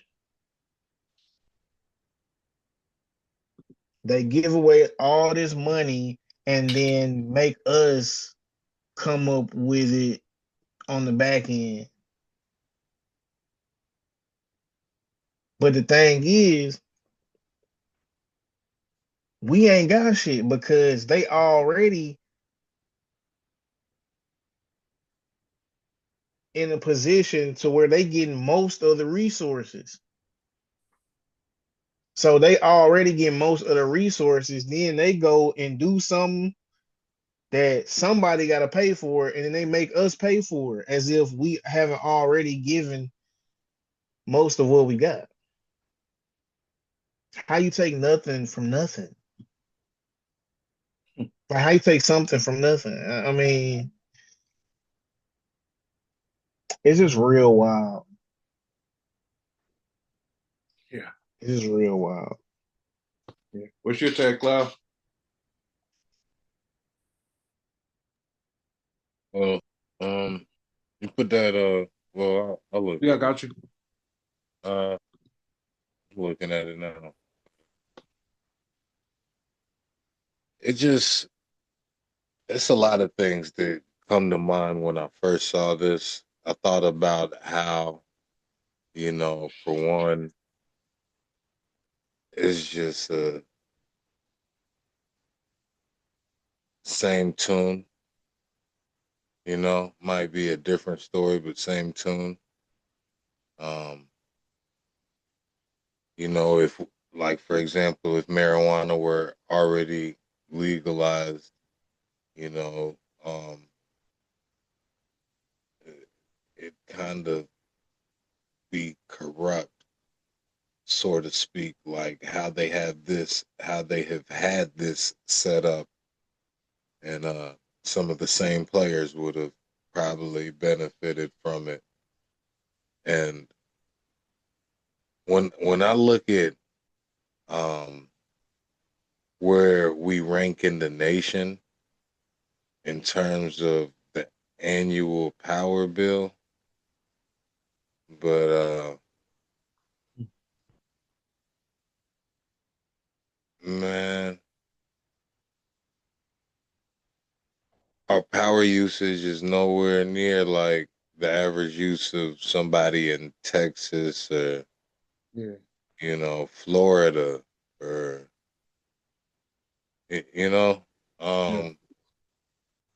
it's just crazy, man.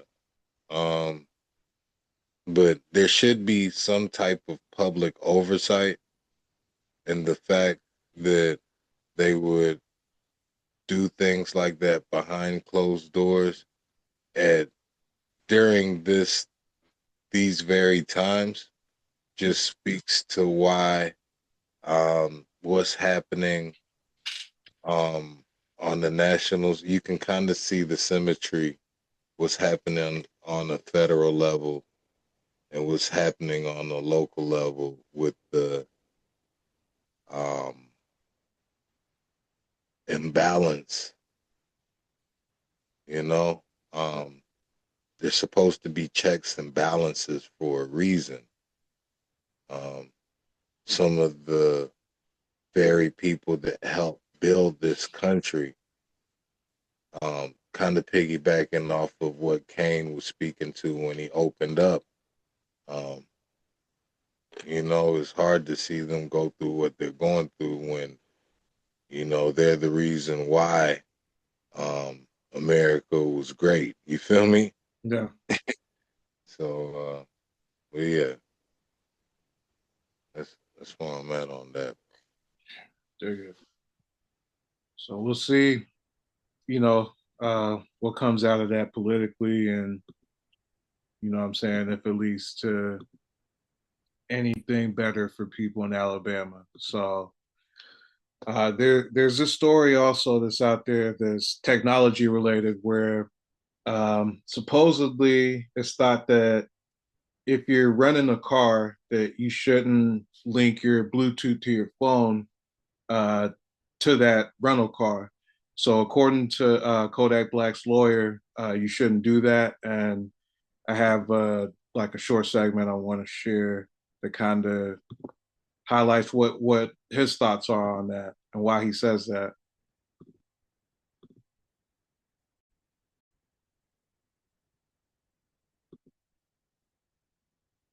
All right, let's talk more about federal investigations and cell phones. I just finished up a case.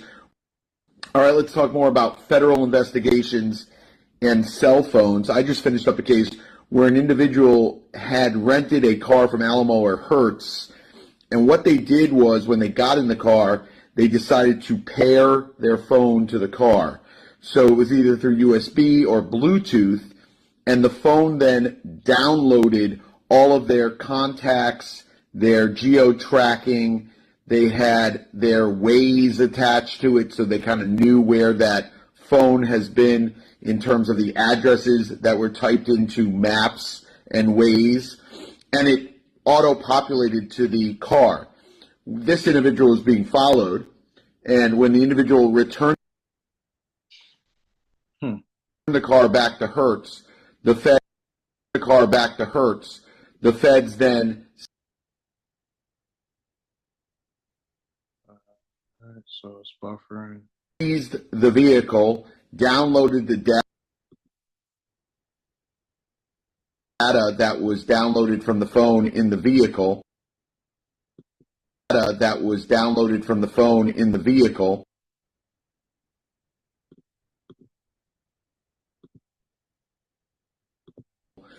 And they essentially had his contact.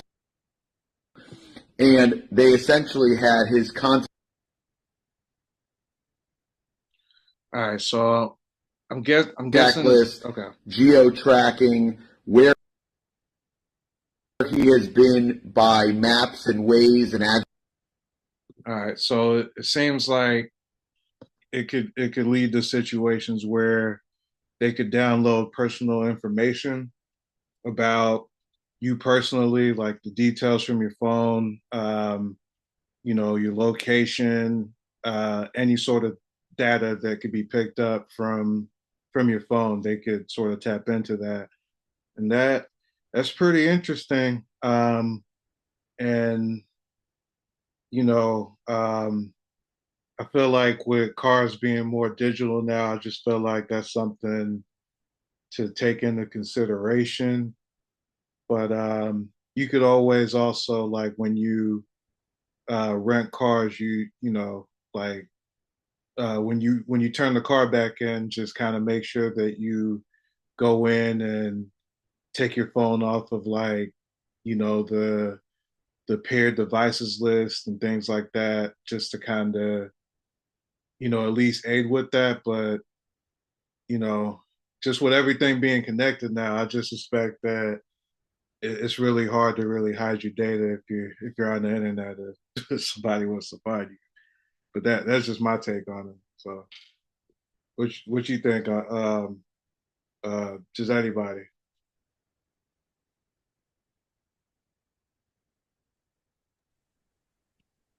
It's wild, like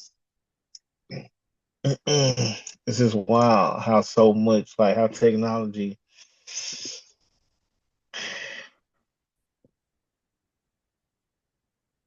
is. You got spot cams that's like a pigeon. You got cameras that let the police know when there's gunshots. You got cameras that read license plates to see stolen cars, expired tags, expired license, all just from you driving by. You ain't even doing nothing wrong, but, like,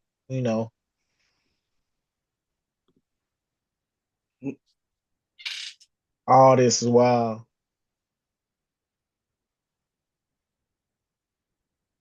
Yeah, you really Tesla's really can't hide.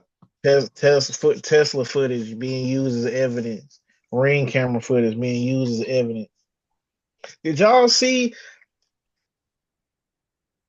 what I sent when they were saying that the new version of Ring cameras, or the Ring camera update, was going to be used to find and track down, like, lost dogs or lost pets?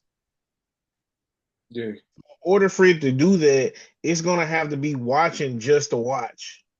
Like, it's going to have to be watching the whole time. So basically, it's kind of like a conspiracy theorist moment. You feel me? This could be a soft launch for the technology for them to be able to watch us or see everything or whatever, and they just kind of just like soft launching it like this way. That would be wild. Because I feel like, you know what I'm saying? I feel like it's possible now. Same way it was a lawsuit about Siri listening to you talk or listening to you when you're not activating her or requesting her to listen to you.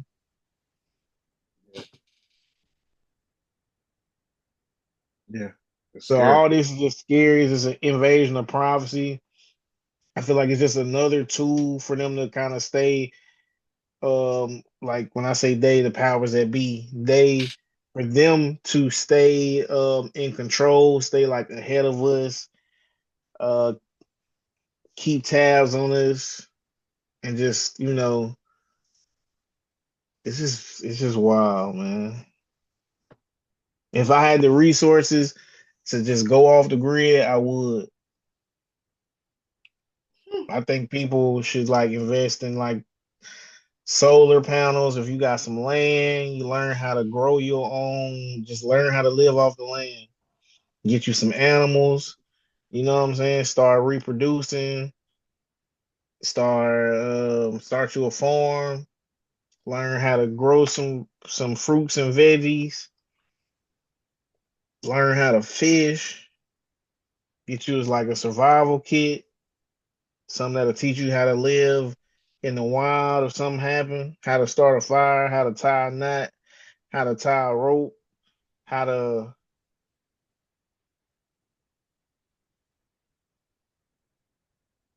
boil water so it's safe to drink.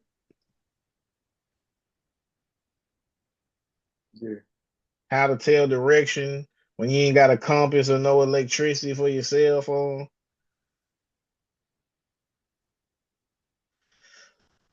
Yeah. I'm gonna let y'all have it. Whole bunch of old school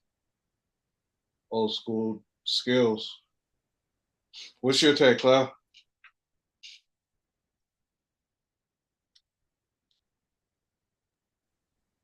Well, still on the rental car issue, right? Yeah.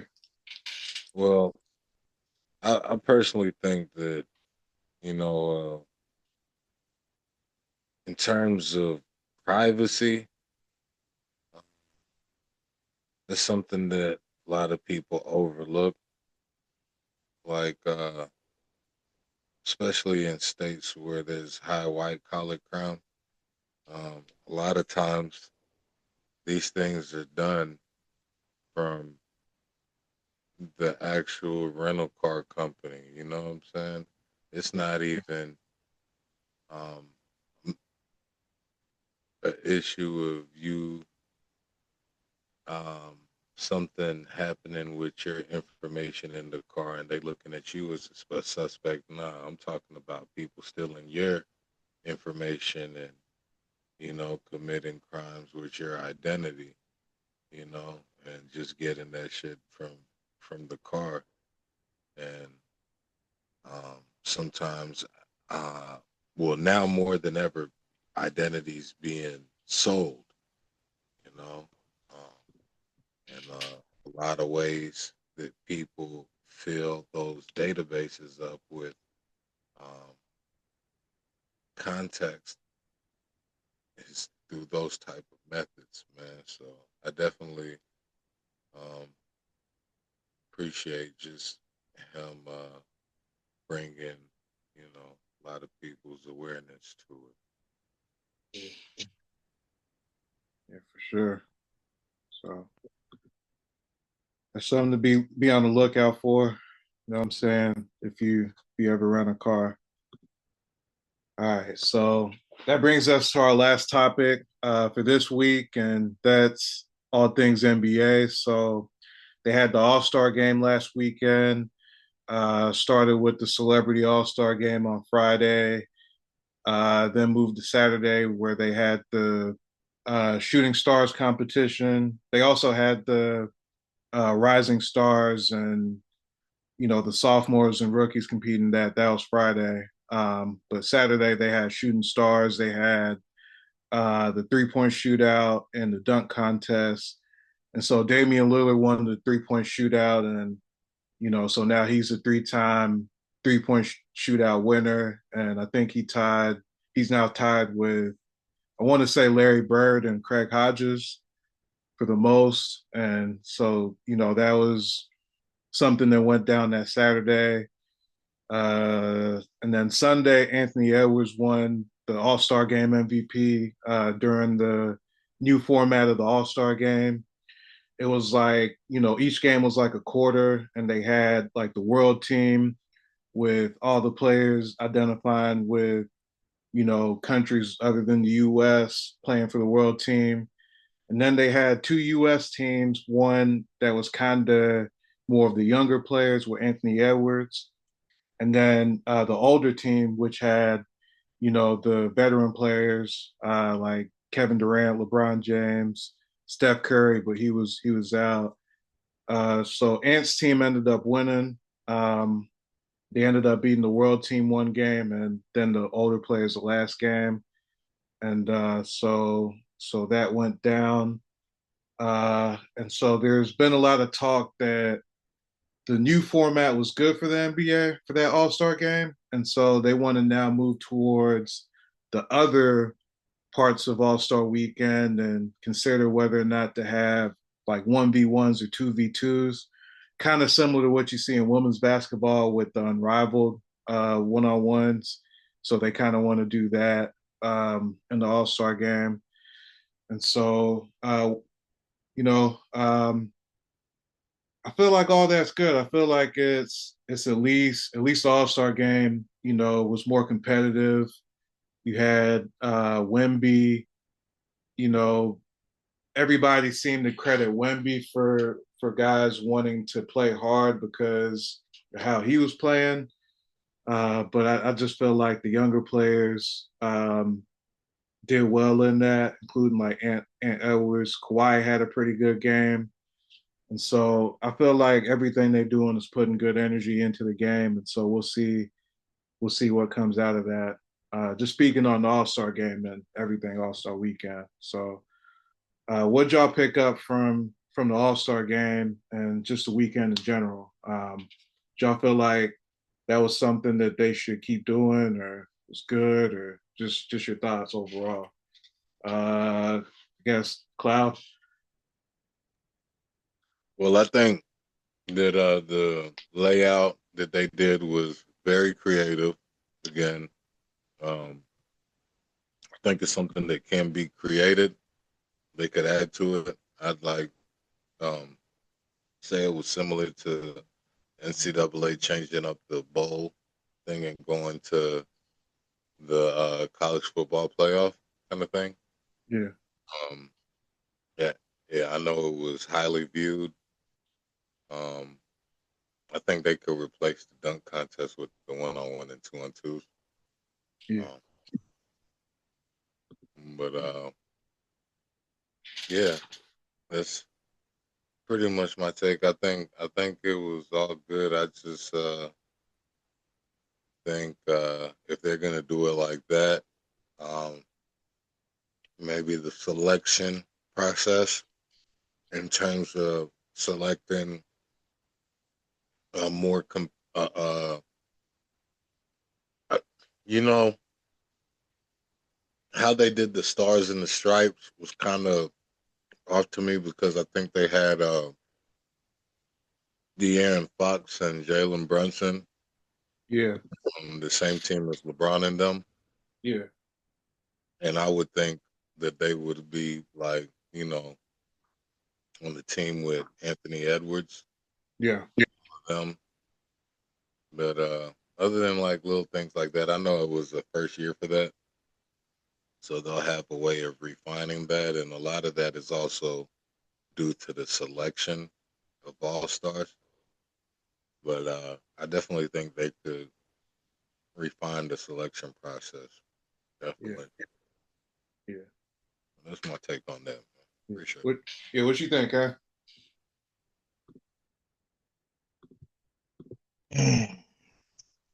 I'm gonna be honest, man.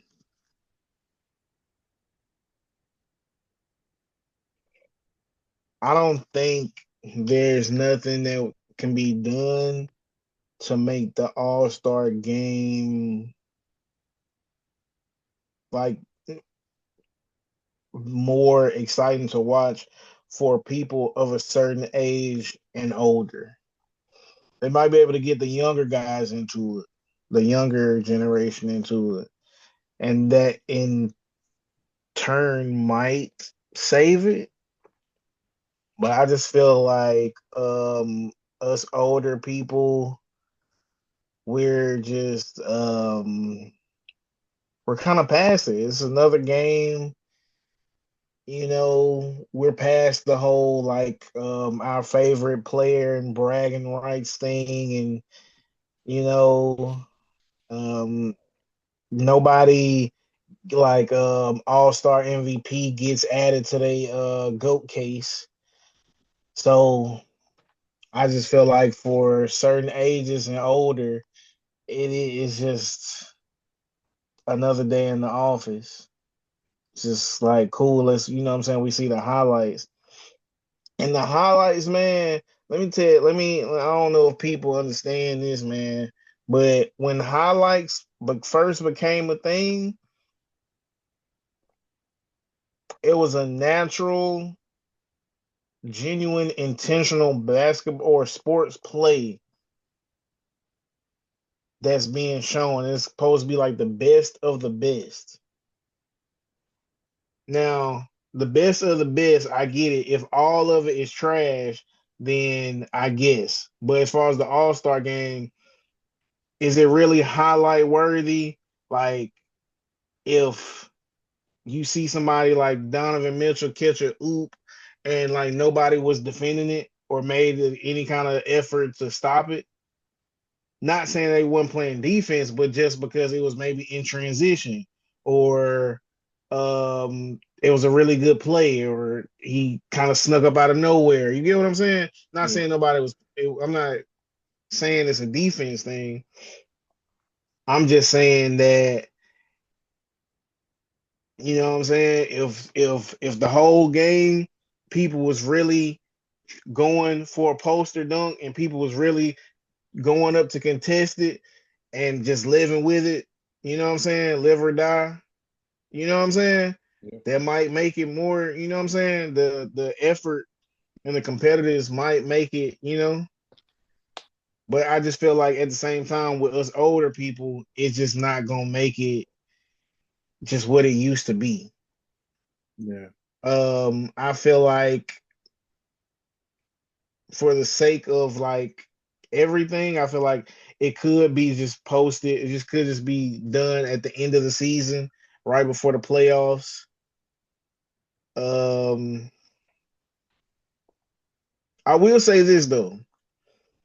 This All-Star weekend has showed me something about Anthony Edwards that I didn't really see before. A lot of people have been saying that Anthony Edwards is the face of the league, even though the NBA might not want him to be, or maybe the NBA wants him to be, but he's just not good enough to be, whatever the narrative is, right? Yeah. Ant won MVP. But he, in his post-game interview or whatever, he was like, I saw how Wemby was playing hard, so I had to go hard. Yeah.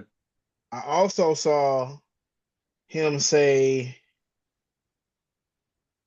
after K just dropped 40 in Madison Square Garden, I'm gonna bring that up. That ain't got nothing to do with none of the topics. I was still gonna bring it up though.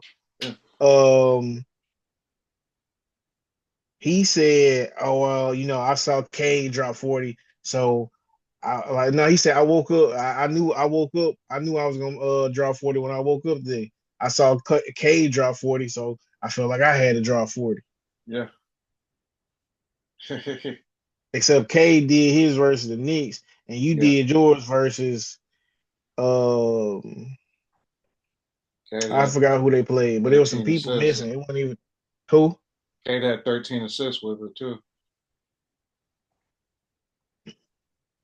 It just showed me that he might not actually end up ever being the face of the league, because as cool as he is, all the charisma he got, he seems more of a follower. Like, there's no question. I'm not questioning, do he want to be great or whatever. I feel like he's competitive, but that don't necessarily mean he just want to be great, though. I don't feel like the two go hand in hand. Yeah. You get what I'm saying? Yeah. And I feel like with Ant, to your point on that quick, that he's always said that he, watched a lot of KD, and KD, wanted to be the best player, but I don't think he ever wanted to be the face of the league, because he wanted that privacy, you know what I'm saying? Like, he saw all the scrutiny that Kobe got, that LeBron got, and just everything that comes with it. Everybody's in your life. And so I feel like Ant has that kind of mentality. That's just me. Where I just don't want to be, caught up in all that and have everybody critiquing everything I do. I rather just let my game speak for it. And you even saw it with, like, when they asked him about the stuff going on with ICE in Minnesota, he made it a point to just, for the most part, say that, he hopes everybody's all right, but, he just wants to focus on what he knows. He didn't really say too much on that. And just to that point of, I don't want to be seen as this guy where everything happens, the league is looking for me to have like a response to it. I just want my game to do the talking for me, But I don't know.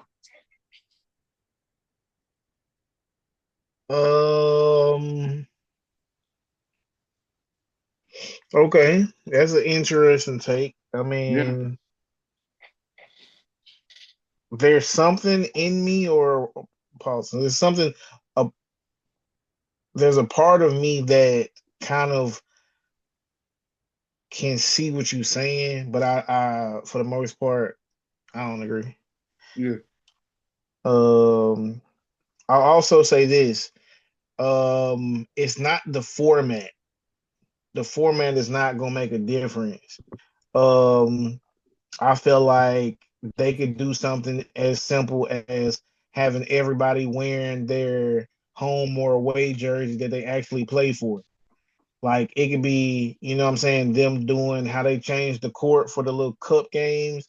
It could be a whole bunch of stuff. It could be better performance selection. It could be a bunch of stuff, but these formats, man, it's not sustainable, because every year is not going to be enough world players to even make that a thing. And it's kind of unfair for the it's not unfair, but it's kind of one-sided.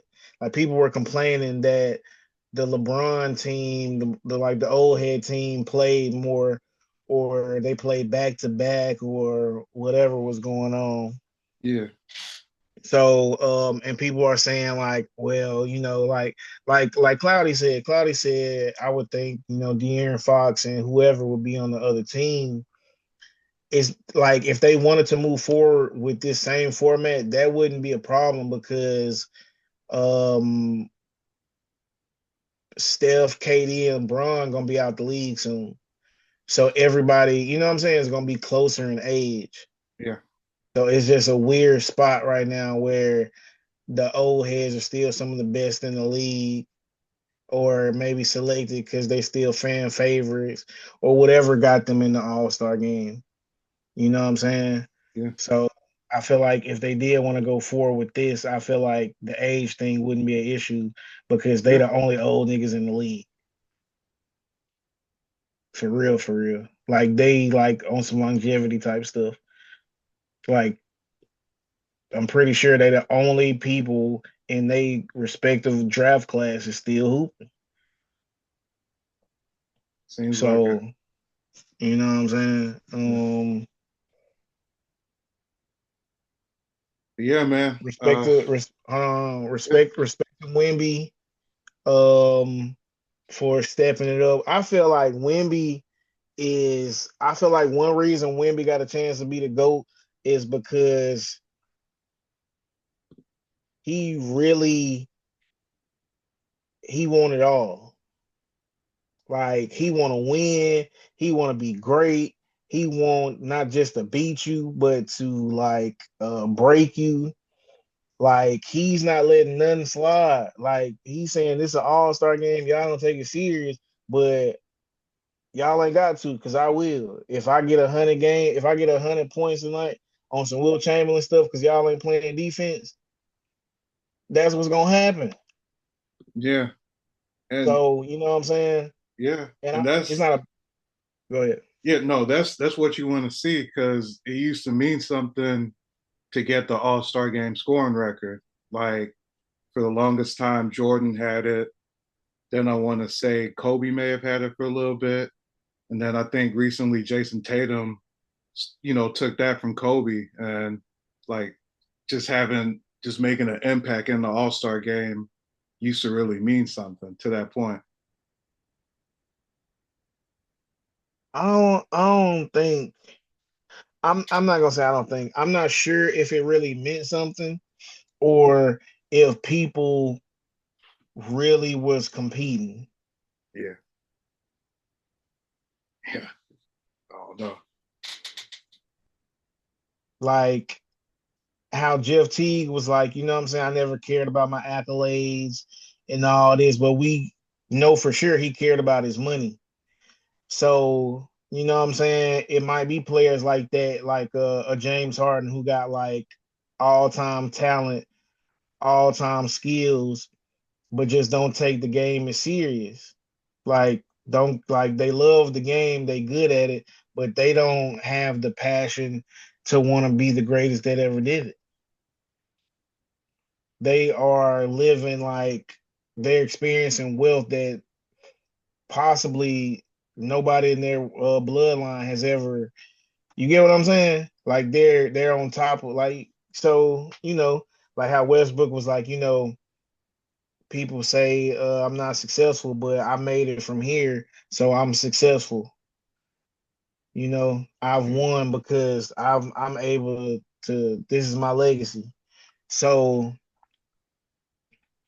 I feel like as we get to a certain point uh in life, not as far as age, but the times, you know what I'm saying? As things evolve and things change, I feel like there's just not that hunger. You know what I'm saying? Like it is not just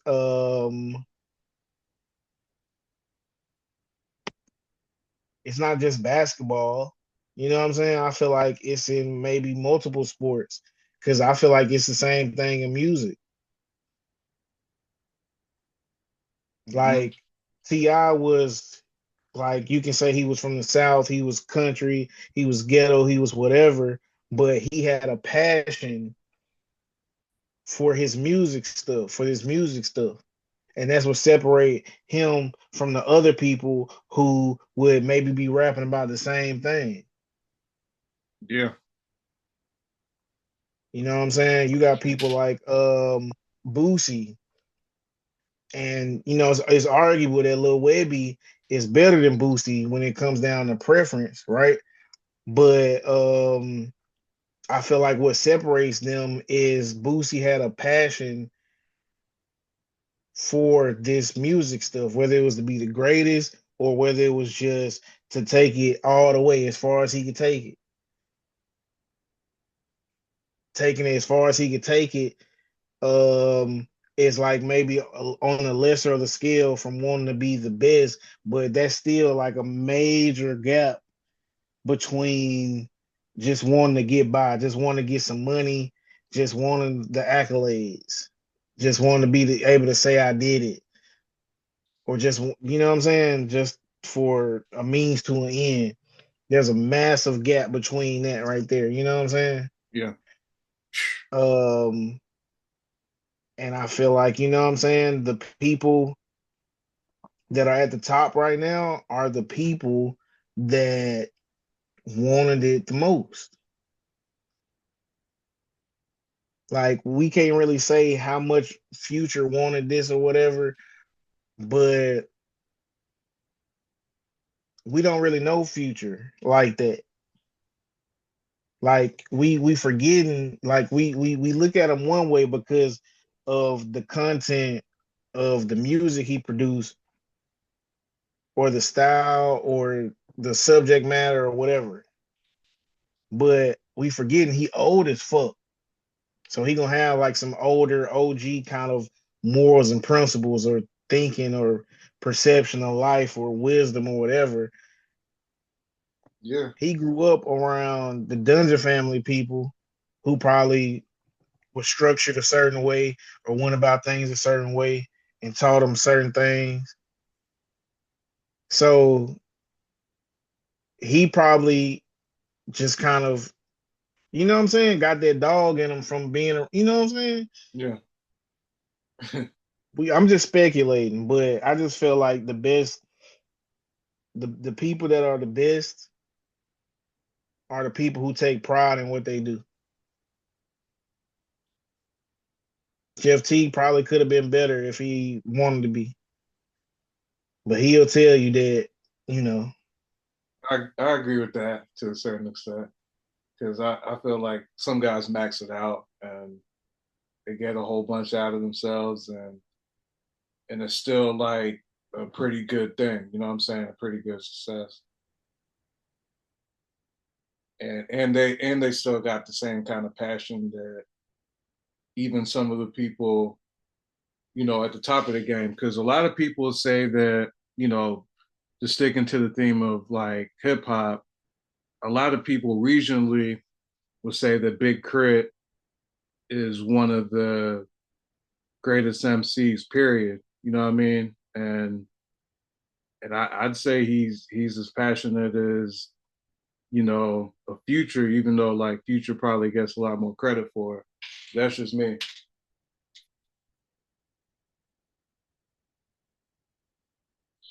So good on that part of it. Cloud. Yeah. I'm good.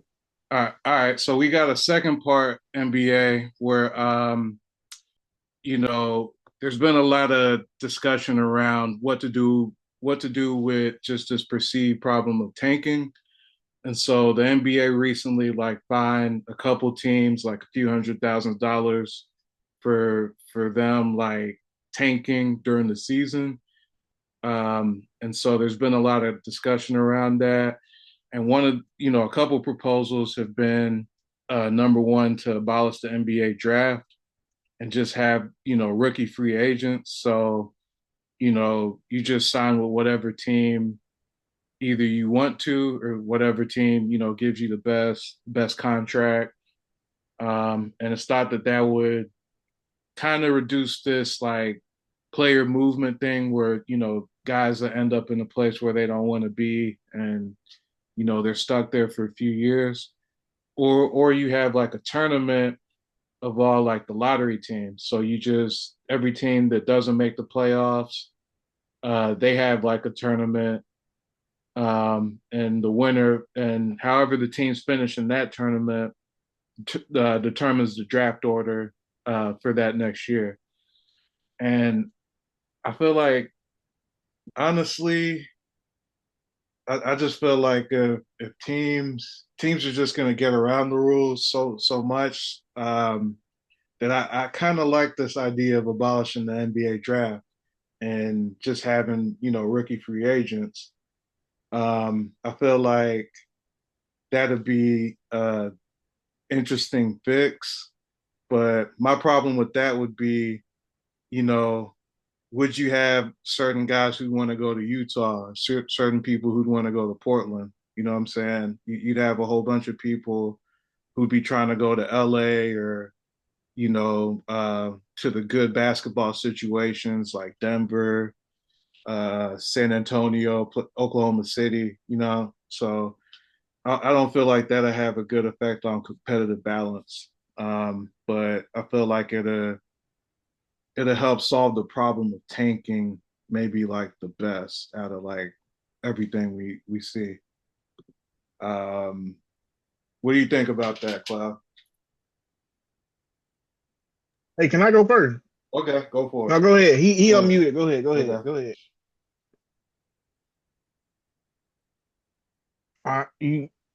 All right, fuck it. I'll go.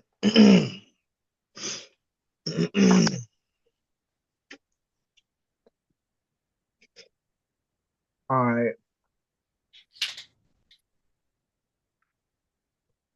The teams that full on just blatantly 100% tank are the teams that nobody wants to go to. They're never getting any free agents unless they old and they just want a paycheck. We didn't see Utah be pretty decent for like a while, like in the middle of the pack. Always been ethical, bro. Nobody wants to come to Denver. I mean, not Denver. I'm tripping. Utah. So this the thing. You saying, oh, we should just let people be free agents. They not gonna go to these places because you gotta think about it. These people are kids basically, or young adults. So they gonna wanna go where they gonna feel like they gonna have the most fun. Yeah. Or have the best situation. And then necessarily about winning or losing or playing for a contender or not. It's just if you gotta go somewhere where you gonna have to like shovel snow just every day just to get to and from, you probably not gonna want to do that. If you gotta like, if you go somewhere where like there's no good food, like it's just so like it's so much, bro. Away from your family, like it's so many different preferences and reasons why people would not want to go somewhere. So I feel like this is stupid because the teams that's tanking now is gonna be actually bad and gonna be like a G League team or close to it. Gonna be another version of the Brooklyn Nets, except more competent and like they literally have no other choice but to be like the Brooklyn Nets. So they still gonna be the worst teams. Like all this no tanking stuff, this stuff is stupid. The only people who need to be fined for tanking are the teams that are really good. If OKC is out there tanking and they good, got draft picks already, come on. But Utah, how many times have we seen Utah tank? Like, be honest. How many years, how many seasons have we seen the Utah Jazz tank? Since like 2000s, since like some point in the 2000s. In the last 15 to 20 years, like, come on now. Time frame. Yeah. They blew up the Donovan Mitchell and Rudy Gobert stuff 3, 4, 5 years ago. Dang, I forgot about that. And they still ain't been taken. Yeah. They done had hella picks, still ain't been tanking. But now they tanking and y'all pissed off. Wow. As if they was good enough to win or do anything anyway. Like y'all just hating. Y'all just want something to complain about. Is Utah good enough to win? Apparently this year they are. I mean, no. Like for real. Before they got Jaren Jackson, was anybody looking for them to win or do anything spectacular? Okay, so they got Jaren Jackson Jr. I mean, they barely got Ace Bailey. He didn't even want to go there. Yeah, nah. Oh, nah. So this is stupid. Is like nah, y'all playing like y'all really playing with fire, not playing with fire. I don't know what y'all doing, but it's gonna be a mess around and find out type situation for sure. The only way, listen, the only way that'll work is if you still do like the draft lottery the same way and let the first however many picks is the lottery 13, the first 13 players in the draft, they pick from the first 30, you know what I'm saying? They pick from them 13 teams. So whoever is ranked to go first, you pick from the 13 teams that's in the lottery. And once that team off the board, since they not in no type of rank, you get what I'm saying? Then it just go like that. So 13, if the 13th pick is the Utah Jazz or the Washington Wizards or the Brooklyn Nets, then that's where he gotta go. And that's kind of, is that fair to them to not really have a choice, but to I guess have a choice? So is you're gonna have to really figure out a way to make that work.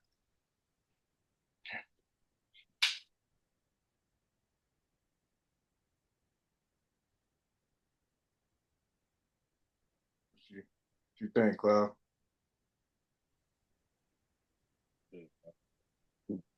It's like you already y'all said. You already penalizing people for not playing 65 games. But they can't get what no I will awards. say though, that was a solid take. But man, nah, bro. One thing we're not taking into account though, how much money the NBA is making off of gambling, bro.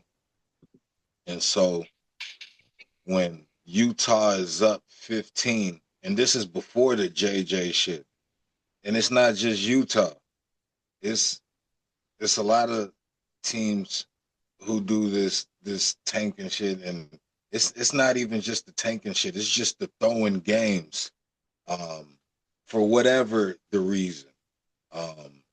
Your player feeling bad because he was out all night partying. A lot of shit we don't know going on behind the scenes and shit like that, bro. It's just them throwing games, bro.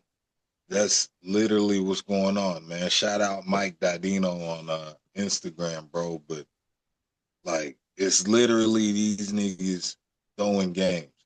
Like, so with the case of Utah, you know, like, with what I'm saying, it's not just about people putting the bets in before the game because, okay, the cat's been out the bag that we know what Utah shoot playing for. They're playing for picks, so they're not trying to win. So they shouldn't be beating teams that have a 700 or better record type shit. You know what I'm saying? So when they're up double digits, crazy, and then they pull 3 of their starters who just happen to be their top 3 scorers after the third quarter, you know, playing against a team. When they do shit like that, like, it's not only blatant tanking, but it's so blatant, especially for the person who just puts in a live bet because they're like, oh shit, damn, bruh.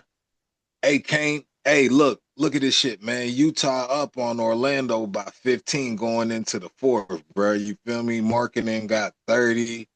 JJ got a double-double. Bruh, yeah, they finna beat Orlando. And then the next thing you turn around, Orlando up 15, and you like, what the fuck? You like, Utah been beating Orlando all 3 quarters. Orlando hasn't gone on any runs. And then just all of a sudden, they overcome a 18-point deficit and now they're up something crazy. Like, how is that? And then it comes to find out that they just benched all their starters in the fourth quarter. Damn near. Like, so much money, man. If you're gonna allow shit like that, then like for real, Pete Rose should be in the Major League Hall of Fame, man. That ref that was had to do prison time, I believe. Yeah. He needs to be reffing games again. You know what I'm saying? Because that's what it is. They're throwing games, bro. When you're doing it like that, you know, when when you're pulling players for the sake of getting a pick and shit like that. Now, what I think can be done, you can either penalize teams, but what is that going to do to $1 billion business? You know what I'm saying? I think the tournament for lottery picks seems good, but then it's like penalizing the teams who are playing hard but just can't win. You know, it's like penalizing them if you have a tournament. So I definitely agree with what Kane's saying. But when you add in the factor of the live bet, hell nah. Especially with the way these teams are tanking. You see what I'm saying? Because man, ain't no way Utah gonna blatantly tank like that. So many people have gone into debt this year alone because of shit like that. But then again, you can't fault them. This is entertainment and everything, and people do go in to the bet knowing that it is a risk. So, but I feel like it's gonna affect the league's bottom dollar with that type shit. You know? Yeah. Still today. Yeah. Yeah. Because the customers always. Yeah. My phone died, so I'm I'm gonna just do audio for the rest of the June. All right. So just got editorials left. Just want to say. Oh, one more thing. I don't think that 1v1, 2v2 shit gonna work either for the All Star June. It ain't gonna work unless two people sign up. It ain't enough rivalries. Like KG and Paul Pierce and them is saying, like they too cool with each other. Like they not hungry enough. Like nobody wants it more than the next guy. Like they want to get their stacks. Don't get me wrong, but like, you know what I'm saying. So it ain't you gonna do like it ain't enough people that got something to prove every year that's gonna do it. Like, do you think Anthony Edwards might sign up? You know what I'm saying, win or lose versus SGA, but with SGA, you know what I'm saying, he might be like, I got more to lose than the game, so I ain't gonna do it. Yeah. You know what I'm saying? Cade might, you know what I'm saying, do it versus who he on, like Jalen Green or somebody like that. But I mean, I just don't see it. I just don't see it working. It's not gonna be enough people to do it, and then 2v2 is damn near pointless. Yeah, and I think financial incentive matters more than personal rivalries because I feel like even in the 80s when you had all these guys doing these skills competitions, whether it was dunk contest or 3-point shootout, you know, a lot of those guys were friends with each other. You know, Mike and Dominique Wilkins were friends with each other, and they, you know what I'm saying, went out and had one of the greatest dunk contests ever. You know what I'm saying? And, you know, I know it's just one example, but I just feel like financial incentive. Back then, these guys weren't making the kinds of millions that the guys are today. And so they had something to prove back then naturally, you know, because of that. And so I just feel like if you put a few $1 million on the table, that you might get some of these guys to do it. But other than that, it's like it, these guys are already making $50 million a year, so you're not going to get the guys you want to see. Yeah, that wasn't a great example at all. T. Michael Jordan, one of the most competitive. They said Michael Jordan first, like they say he walked in the Hall of Fame with the top 75. He's like, I'll beat your ass right now. Like, you know what I'm saying? They 60 years, some years old. Like they just competitive like that. Yeah. Like, nah, man. Like, MJ the wrong person. Like, nah. Hey, they wasn't playing one-on-one either, T. But the dunk contest, listen, I feel like LeBron James started all that. I gotta, you know what I'm saying? Protect my shit, because how would I look? Yeah. Nah, man. But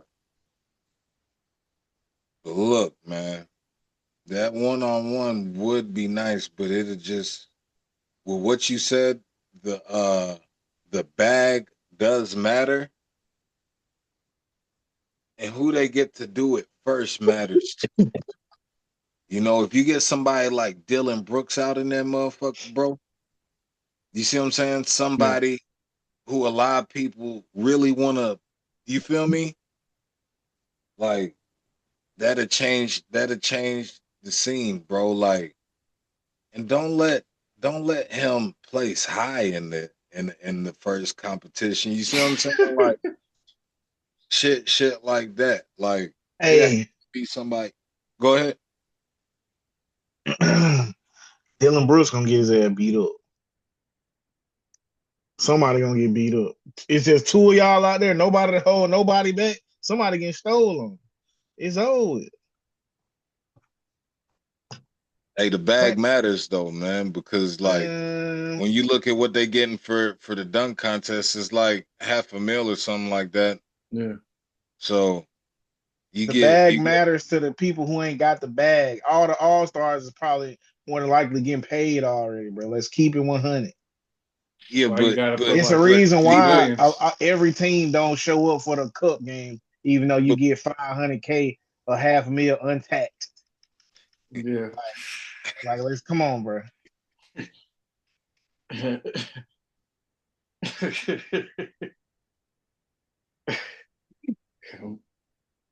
Boys be chilling. Nah, but look, it just don't be all stars that get selected for them skills competitions. Yeah. So I do, man. But then again, you're also right, man. Who really got time to watch that either, though? You feel me?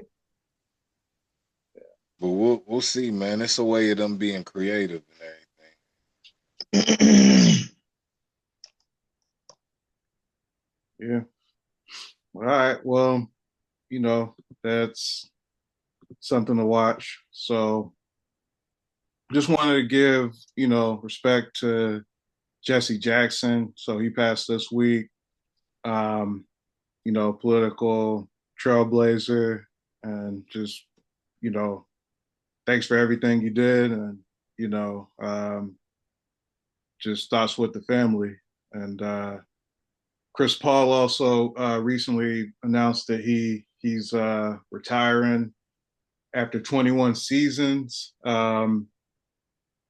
Great career, great player, and can't wait to see what he does next. So, y'all got anything on that, or anything else? Did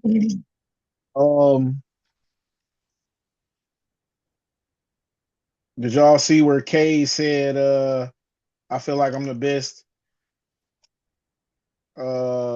American player, and then proceeded to drop a 40 ball at Madison Square Garden right after that?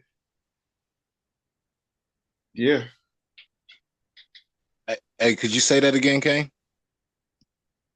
Cade Cunningham said that he felt like he was the best American player and then dropped 40 in Madison Square Garden right after that.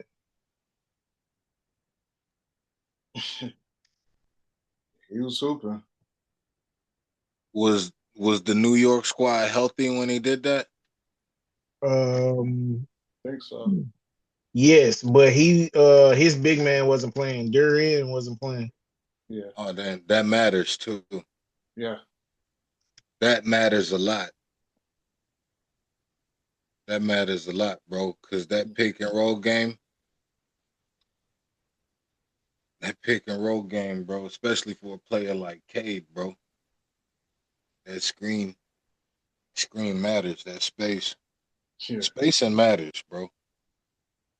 He dropped 40 after that with no Duran, and Duran is that must have been after Duran had pie faced Diabate. That Yeah. must have been the suspension game, and then dropped that. He must be for real, bro. He must be, bro, because like he does everything, bro. He played in the All-Star game though. You said what? He didn't? He played in the All-Star game. Is that bad? No, I'm saying he's suspended, but he played in the All-Star game. Oh yeah, he sure did. He played on AD and them team. Anthony Edwards, Ant-Man. He sure did. I forgot all about that. And I was wondering about that too. That's crazy. Yeah. Crazy. Yeah, that's a good mention too. He did play in the All-Star game, but Duran is a freak athlete anyway. Yeah. He probably could have came out of high school if it was still the days. He could have probably been one of them players. Did he? I don't know what college you went to. Like go to the G League one year and then come out like that dude. What's his name? Mombasa at Golden State. Yeah. Kuminga. Oh, Kuminga. Yeah, bro. Hey, look, man. Can't be having them. Look, man. Look, his name wasn't brought up though earlier. I don't know what episode where we were talking about SGA and everything, but for real, for Detroit to be this solid, this deep in the season, that's not fluky, bro. No. And they did lose a lot of close games in the past seasons. Yeah. Their record was poor, but they were losing a lot of close games. They were competitive though. Yeah. And I think last year they were in the playoffs.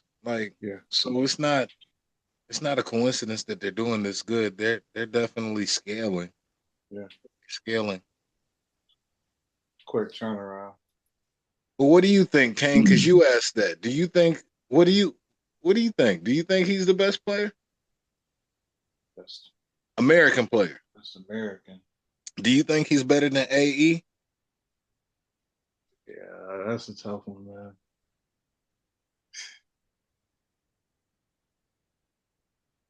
You think, Kane?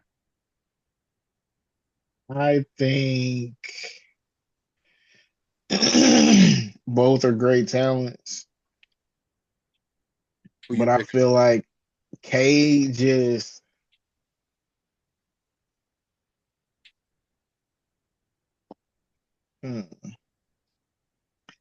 Cade's build is kind of a mismatch at his position. What is he labeled as? A 3 or a 2? He's a point guard. What? Yeah, that's crazy. He's 6'6". I thought he'd be a 3. He's listed as a PG. Damn, you just hit me. He's only 6'6". Thought he was like 6'8".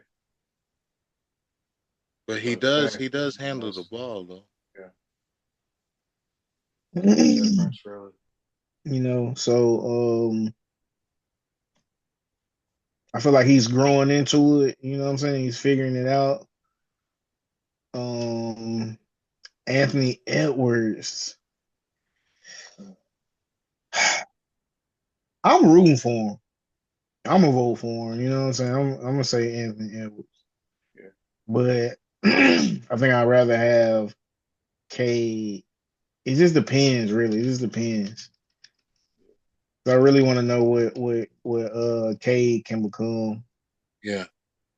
Yeah, and it's crazy you said that. It's perfect timing too, because look, man, with a lot of what both you and T said, I think Ant is not gonna really take on the face of the league per se. I think he's just gonna embrace being a superstar. And he's probably gonna do some stuff outside of basketball because of that stardom, and because of his popularity in Georgia.